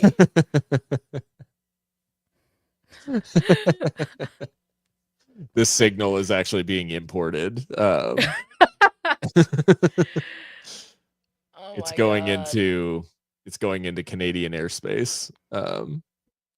It better be Mexico. Fucking 2-2 when we come back. That's all I have to say. Right? That's what I mean. I will say, for anyone who endured any European soccer fans who have endured the the like janky stream days of that was like my whole college experience. Yeah, exactly. Like, there was something very real about the fact that whenever the stream would go down, your team would score. Like, so maybe. Oh, do you remember fake goals in the chat? Oh my god, all the time. Yeah, 1-0. Go. You're like, wait, 1-0, or they'd be like 1-0, like, and whatever player. Yeah. Oh, awful. Terrible. No shot, they're running ads during the technical difficulties. That is fucked up. Like, have you no shame? Babe, wake up. New consumer dystopia just dropped. Yeah. Like, we are having different technical difficulties on our end. We should at least monetize this. Looks like crazy. We're back. Oh, okay. And it is not 2-2. No. Oh, and Brian Romero just gave the ball away. Damas bearing down on goal. Out wide to Tabor Ataka, and caught by Jamali Waite. Yikes. That was super poor from Romero, like, in a number of ways. Because he somehow he turned all the way around when he gave the ball away, and now we've given the ball away again. Legion running at us. Damas, it's a really good block from Tomasi, and it was needed because Damas in that space is horrifying, and then Hernandez Foster drags the shot wide. Really appalling spell there from Locomotive, as they just like seem to be trying to concede a third at this point, which is very unlike them, I guess. But I think it's time for subs. Yeah, I say this is another one where I would say when we conceded the pen, there should have probably been subs, and it's been another 10 minutes. Like, yeah. Which, we've talked about the fact that Wilmer's pretty slow on the trigger with subs. But in a 3-match week, to not even have any hour mark sort of planned subs is really strange. Yeah. That's something I'll have to ask him about, his philosophy on like changing personnel, because it does seem like it's in the game kind of decision rather than pre-planned more often than not. And the one thing I get, as a giveaway here from Legion, Jeroma really dove into that, and I was a little concerned there for a second, as he got ball, so it is what it is. But and a throw for Locomotive, but we've talked about Jeroma maybe having that streak. Yeah. And it does look like Locomotive are making the subs. And Diaz, maybe one of the players coming off, as he just kind of heads. Looks like Romero's off the pitch. Yeah. Do we even have a center back on the Dolenmeyer? Is that? We could maybe use Quesada there. I don't know. Yeah. Oh, well, and Quesada does look like one of the changes, but if they change the center back too.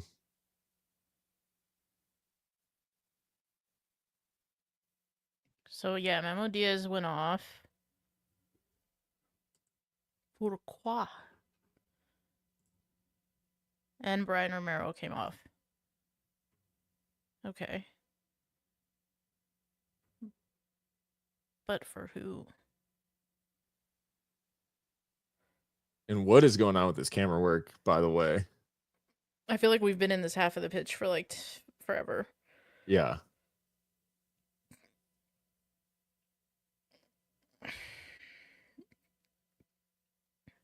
Interestingly, no change, like no to me, like no changes made in attack. Yeah.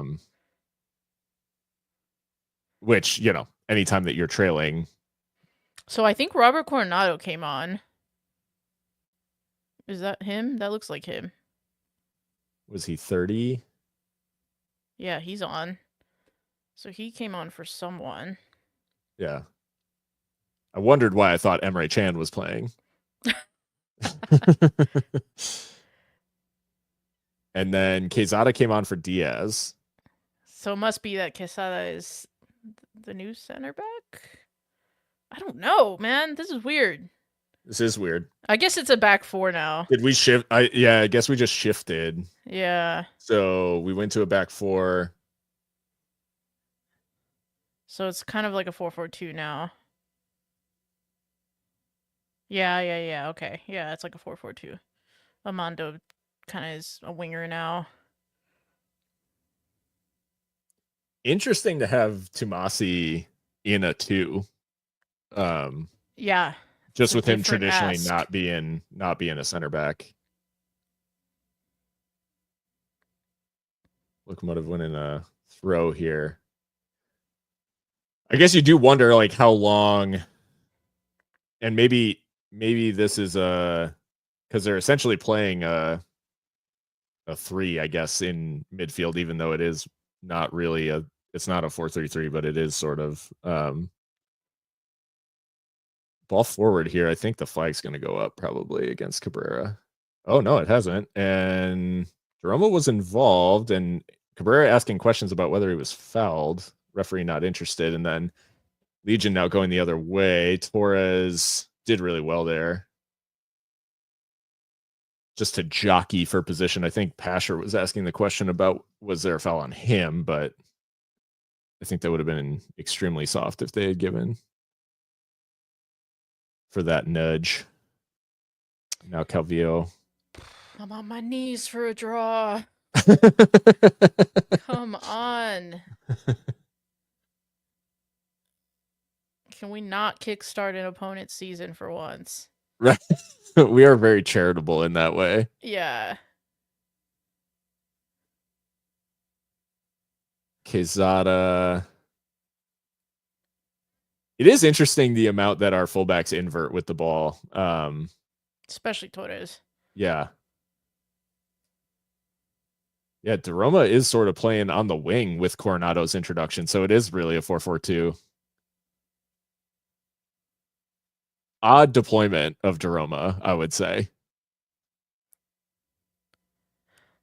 Well, I think when we lose the ball, he's back in midfield, and then Amando goes wide. But yeah. On the ball, it seems like they want to keep the 3 attackers. Yeah. Forward. Calvillo chipped the ball forward. Ball poked away from Calvillo, and it will be a corner, I believe. Oh, they've given a goal kick. Okay.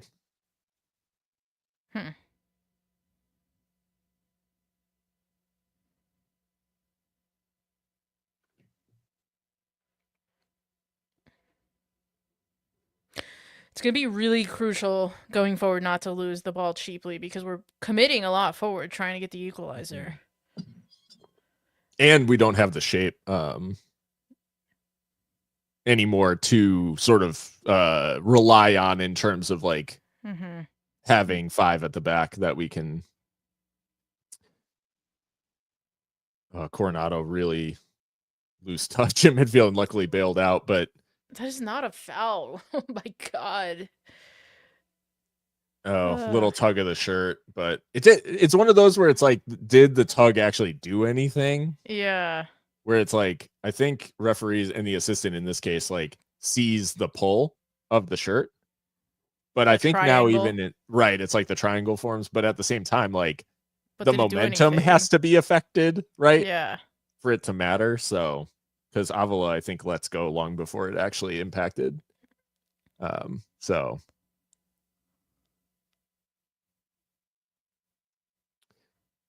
Yeah, tough one. I don't think it is actually a foul, and lets Legion off the hook, and Van Okel going long. I don't again, like, I know we're sort of to me truthers at this point, but like I just don't understand why we're 15 minutes from the end of the game and we're not seeing any shakeup at like up top. I really don't. I don't get that. Too many truthers. To anon. I'm getting that's a yellow for. Can you imagine if we introduced that sort of system where it's like 2 yellows and you just get kicked? That would be funny. But no, Yeah, it just does seem strange that we haven't. Have we had a shot in the second half? no. Of any kind? We've had box entries, but no shot that I can recall. Maybe a header over the bar from Avila, maybe the only technically a shot. Yeah. But I don't think that goes on target. Oh, well, yeah, so it's a shot, but not a shot on target. Yeah, yeah. Yeah, they're giving us credit for 1 shot on target in the second half, but I can't remember it.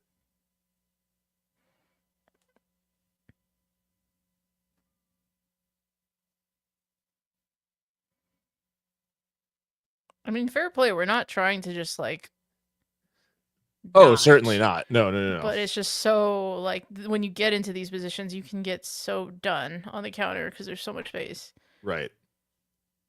No, I do like the way that we're pushing on, and it does definitely seem like we're trying something. Drop in the shoulder on I think Mensa. It is crazy how he senses that space. Like, man's got sonar. Torres lofts across. Oh, and just agonizingly over the bar. I don't know why Cabrera goes for a volley there. That's like an extremely. You'll hit that once in your lifetime. Yeah. Like the ball falling like that. I mean, he hits it into the ground, which is not like a terrible thing in that it often does cause like chaos and is difficult to save, maybe spins, but I think he's got the ability to take a touch there.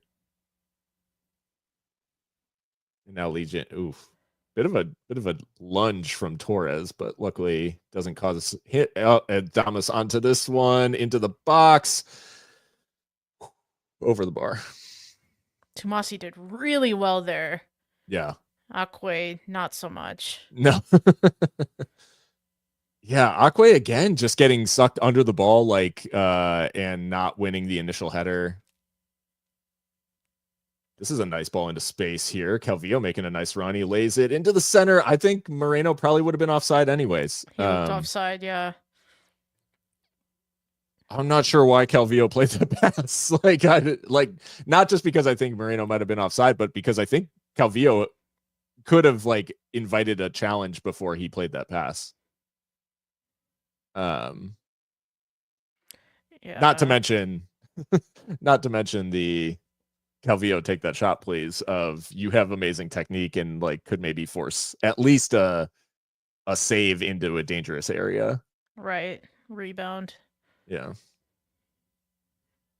It's a good ball from Coronado. Yeah, that was nicely done.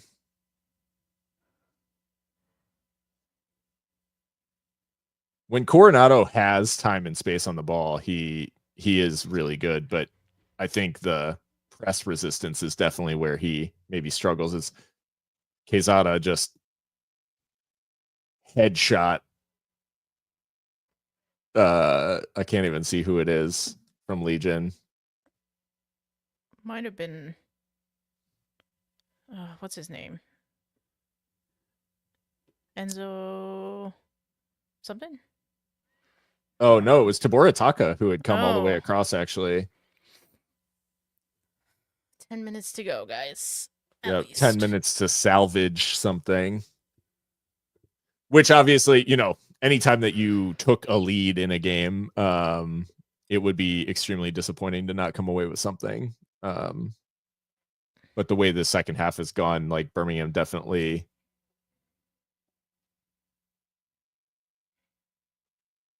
definitely took advantage of Locomotive not being maybe too sharp out of the break. And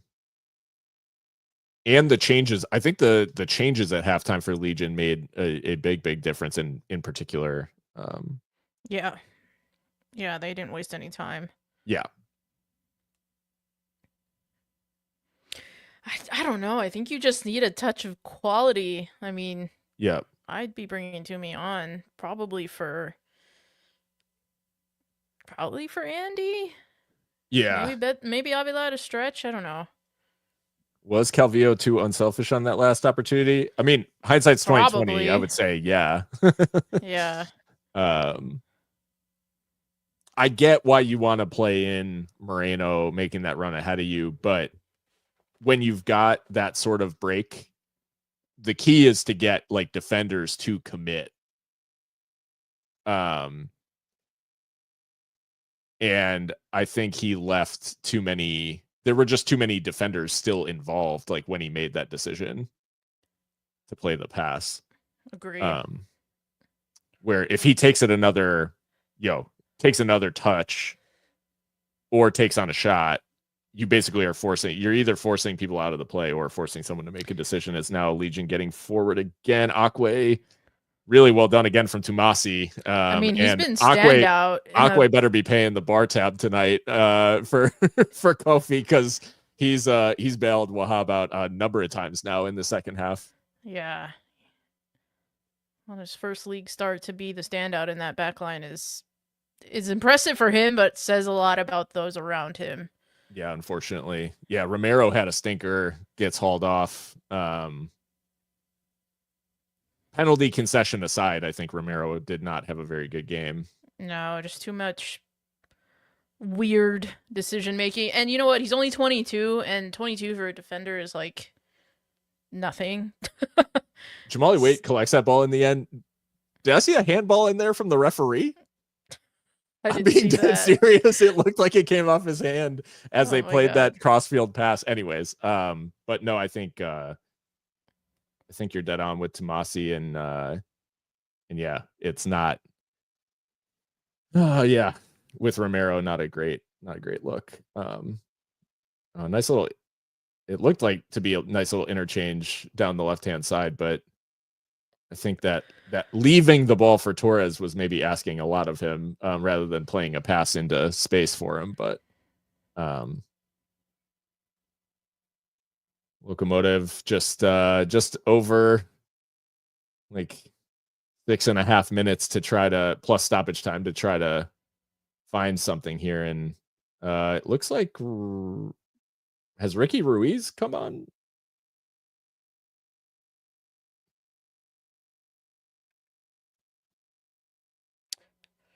Number 12? Rise.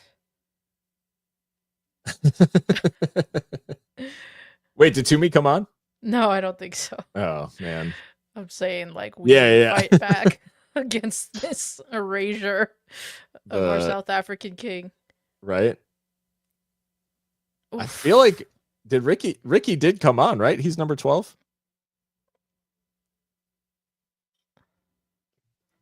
Oh, just past the post. Tries to hip that one in. Ooh. Oh, did they give a corner? They did. That was a really good delivery. And yeah, I think I don't think Calvillo actually does get a touch on it. So I do think it's a good decision in the end. All right. Not beating the first man is actually like felonious activity. Oh. Especially this deep in the game when we've been this good from corners. But yeah, the near post run mistimed. Like, they were clearly looking for Calvillo. Man, this shadow is actually ridiculous. They're on the break. It's 2-on-1 for Legion, and Jamali Waite comes up with the save, and then Coronado able to get it clear. Jesus Christ. Coronado was so chill about that. Holy shit. Yeah. I would be like screaming. Which is why I'm not a professional footballer. Yeah. But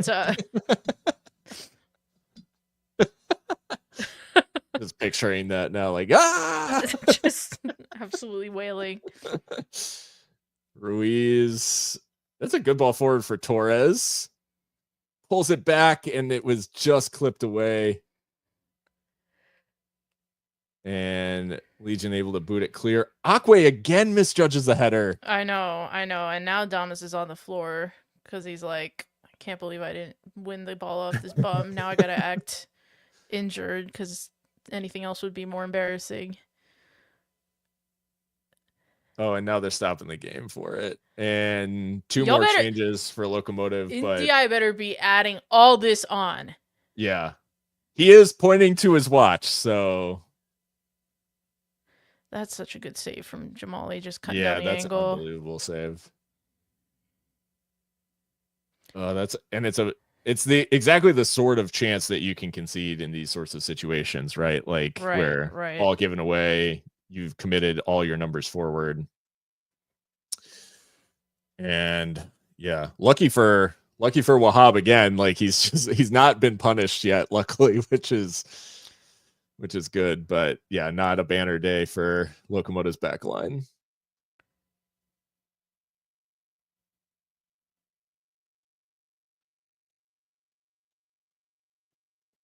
Five minutes to figure out something as they're getting forward down the left. And it's interesting that we've got Gabby Torres essentially just playing forward now with Ricky Ruiz playing left back. Give it to Torres and Inshallah. Like, yeah, straight up. And ball blocked out. Should be oh yeah. Wait, what the fuck? Seriously, how did play restart? I don't know what's happening. What just happened?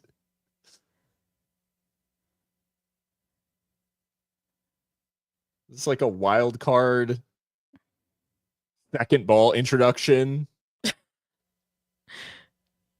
Wait, and now is that an offside decision?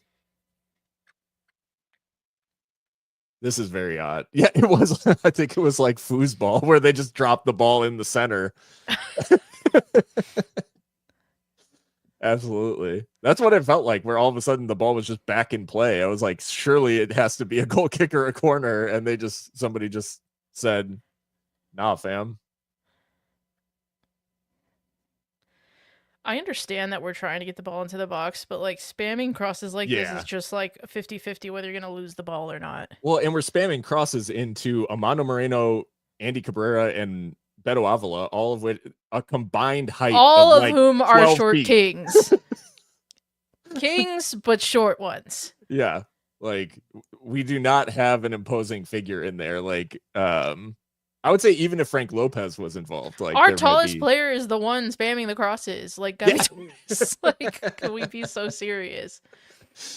Honestly, the way things have been going, just stick Kofi up there. Like, he'll probably do the business.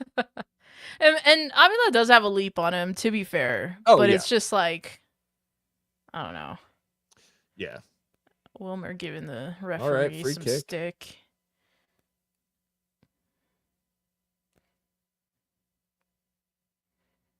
This referee is definitely like cards in his pocket type guy. Like, he does not want to give a yellow for anything. Mm-hmm. Oh my goodness. The time wasting. Oh, this is crazy. Just off the ball. Going down. There's got to be like at least 6. I'm saying 6 for. Gotta be. For stoppage. Anything less is criminal.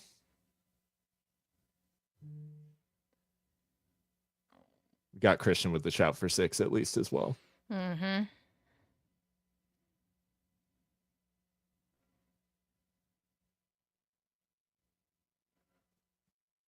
If they take this short, I'm gonna scream because like y'all been trying the cross and now you're not gonna do it. Now you're not gonna do it unopposed.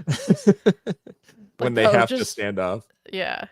Wilmer is ready to take this free kick. Like, what? He's like, wait, did they just take off to Borataka?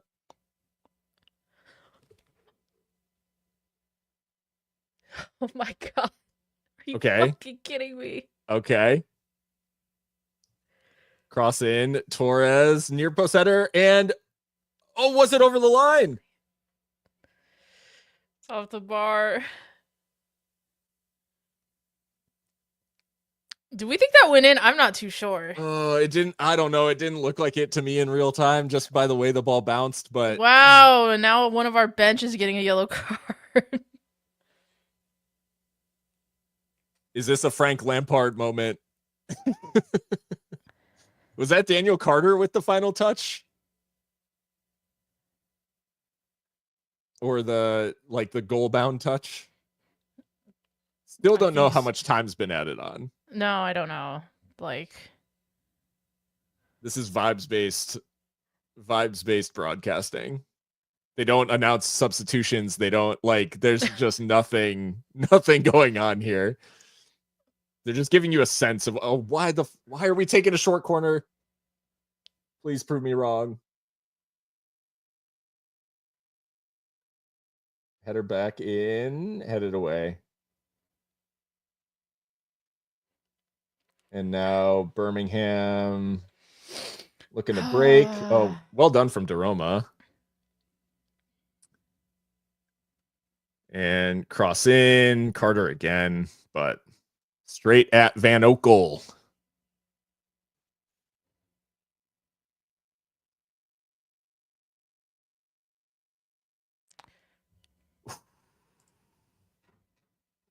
It is really tough to tell. We get one replay of a potential goal. Like, what the fuck? We get one fucking replay. And one angle. Yeah, how does Locomotive have more angles than this national game on CBS Sports? Oh, and now free kick against Gabby Torres. Enzo Martinez will not be rising for at least 3 minutes. Oh, okay.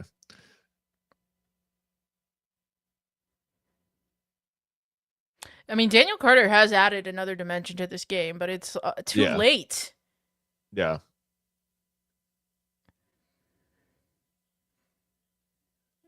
We got fake goals in the chat. Oh, Lord. Yeah. Yeah. We're taking it back to the old school.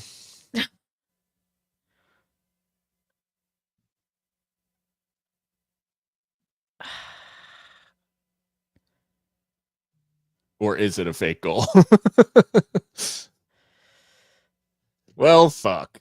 Oh, and it's spilled by Jamali. Oh, that's a brutal goal to concede. It is. It is. Oh, man. 3-1. You know, was that foreshadowed by his initial touch on that free kick at the beginning of the game? When he spilled it. That's not a good free kick. Come on, no. dude. That's meat and drink for a goalkeeper. It's 3-1, Brian. Pay attention. Oh, he sees it the whole way. He just lets it hit his chest and bounce out. Like, that's unfortunate. It's rough. It's a rare mistake from Jamali Waite, but it is that. And I think it'll ultimately go down as an error leading to a goal, which is. Boy, this is not one where the scoreline is super straightforward to the story of the game. I'm realizing now I did not touch the score bug at all in the second half of ours. So fuck it. We ball. Oops.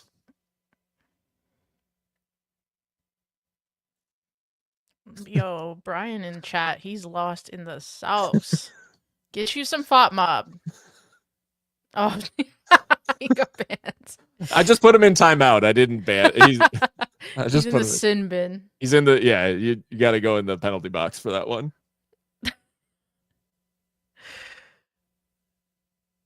Oh, now Toomey's on. Okay. Yeah, Toomey came on a little bit ago. I think it was him and Daniel Carter came on at the same time, but okay. Well, then I had said Carter was too late, so yeah. Again, why are we waiting that long? And I don't know. I think there's more maybe minute changes. It all kind of ends up seeming desperate when it's are there more tactical changes you can make earlier to where it's less of a let's just throw a bunch of stuff at the wall and see what happens in the 85th minute. Oh man, Dom is violating Wahab. Damas in a foot race, yeah, and then he has him isolated. Oh, yep, he just drew him in. Oof. Wahab is not going to like the look of this footage when he watches it back. I'm actually curious. Just like dual numbers for Wahab have got to not be very kind. Well, Siobhan finds Eric on the run in the box. That's what you want him for. Yep. Toomey saw the vision. Now Covio's getting a card because he wanted the corner kick, which it is. I think he makes the save. Yeah, Van Okel definitely gets a touch on that.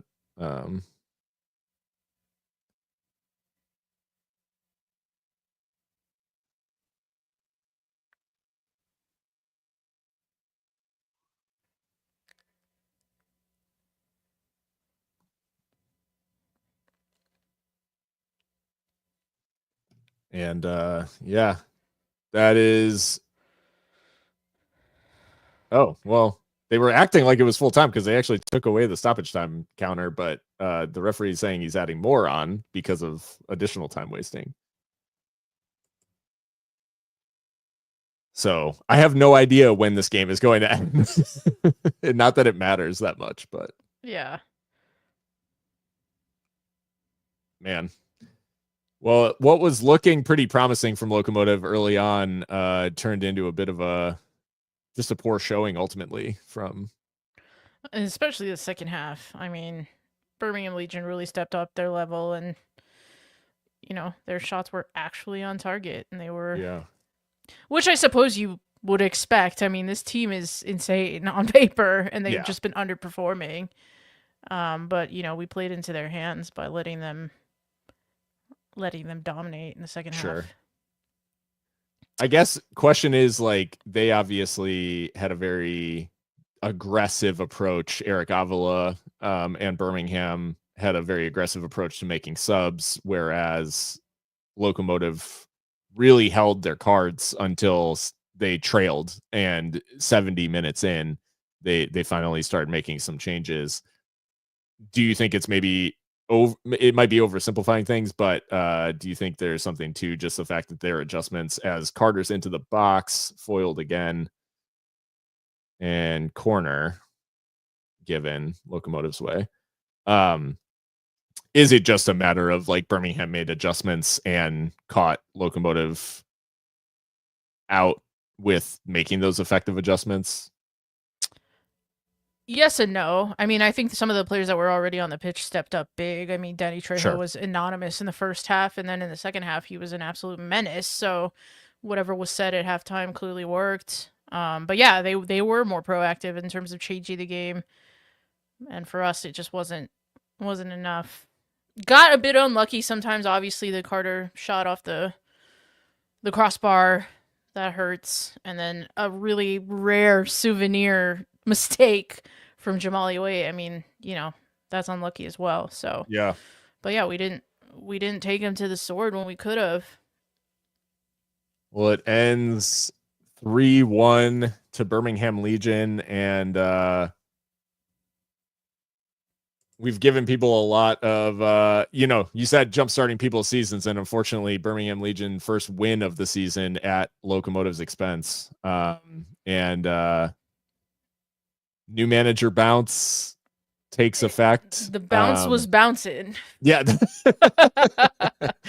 And by the second half, it definitely was felt, because early on it was looking very bright for Locomotive, and I think overall they would have been very happy with how the first half hour went. And then but right in that 31st minute they concede, and from there it was pretty much Locomotive didn't offer enough, and Legion were just dangerous enough to, and maybe Locomotive were just error prone enough to offer Legion the opportunity. Yeah, I was just gonna say, I mean, one thing that maybe we were overlooking that shouldn't be is that 2 of their goals are from errors. Yeah. Brian Romero, who had a poor game by my estimation, conceding the penalty. It's not a good penalty from Ronaldo Demos, but it's enough. Mm-hmm. And then Jamali spilling what's a routine, not powerful at all, free kick, and then the rebound smashed in. So 2 big mistakes. But at the same time, we let them put us in positions to make mistakes. Yeah. By letting them, dominate the second half. So, well, the 3-match week not off to a great start. So a loss in Birmingham to the Legion. Up next, a trip to Albuquerque in the Cup. Oh, God. In just 3 days time, or sorry, 2 days time, right? It's Wednesday, or so 3 days. Yeah. But yeah, still, Sunday to Wednesday, not exactly a kind schedule. And then it's who is it at the weekend? Colorado. I know we just talked about it. Yeah, Colorado Springs on the road at Widener Field. So, yeah, it won't get easier from here, I guess, is the message. And really the onus now on the boys to bounce back, because like we said, the cup midweek could be the sort of thing which really catapults the season forward, or could have a pretty damaging effect if they don't have a good showing. So immediate opportunity to bounce back, but yeah, tough one for the Locos to take, and unfortunately I would say a deserved win for Birmingham on balance. Deserved in the sense that they capitalized when they could, but they didn't play us off the park. Yeah, they didn't. Yeah, they didn't play us off the park. We made a lot of mistakes. We reacted too late, and that's enough at this level. And that's the thing about the difference between Birmingham and El Paso. When you have that talent at the top end of the pitch like they do, sometimes that's all that it takes to kind of like decide games for you. Yeah. So yeah, they did not play us off the park, but the quality told, and we made too many mistakes. Yep. Well, that is basically that. 3-1 to the Legion in Birmingham. Locomotive dropping all 3 points on the road. But like we said, back on Wednesday for a derby in Albuquerque in the Cup. So no rest for the weary, and we will be straight back into it. But hope everybody enjoyed the stream. It's always fun hanging out with y'all despite the result. This felt a little bit, unfortunately, like our watch-alongs for the last couple of years where we lost every fucking one that we watched. But yeah, hopefully we get back to winning ways. If you were with us on Central Valley Fuego, you've been in the trenches. That one was crazy. That stream lives in the memory of non-Locomotive fans. Like, people talk to me who aren't even Locomotive fans from around the league about how existential that stream got. And unfortunately, there was like it was so many instances of silence. Yeah. On that stream. Anywho, we're trying to turn the record around on the streams, you guys, but hey, we're at the mercy of El Paso Locomotive FC. But thank you for hanging out with us. Yeah. More football to come immediately, so maybe we'll try and do a midweek if we can. If not, I'm sure we'll hop on the podcast as soon as we can. Yep. Sounds good. And yeah, hope everybody has a great week. Unfortunate to start it off on this note, but until next time, we will see you later. See ya.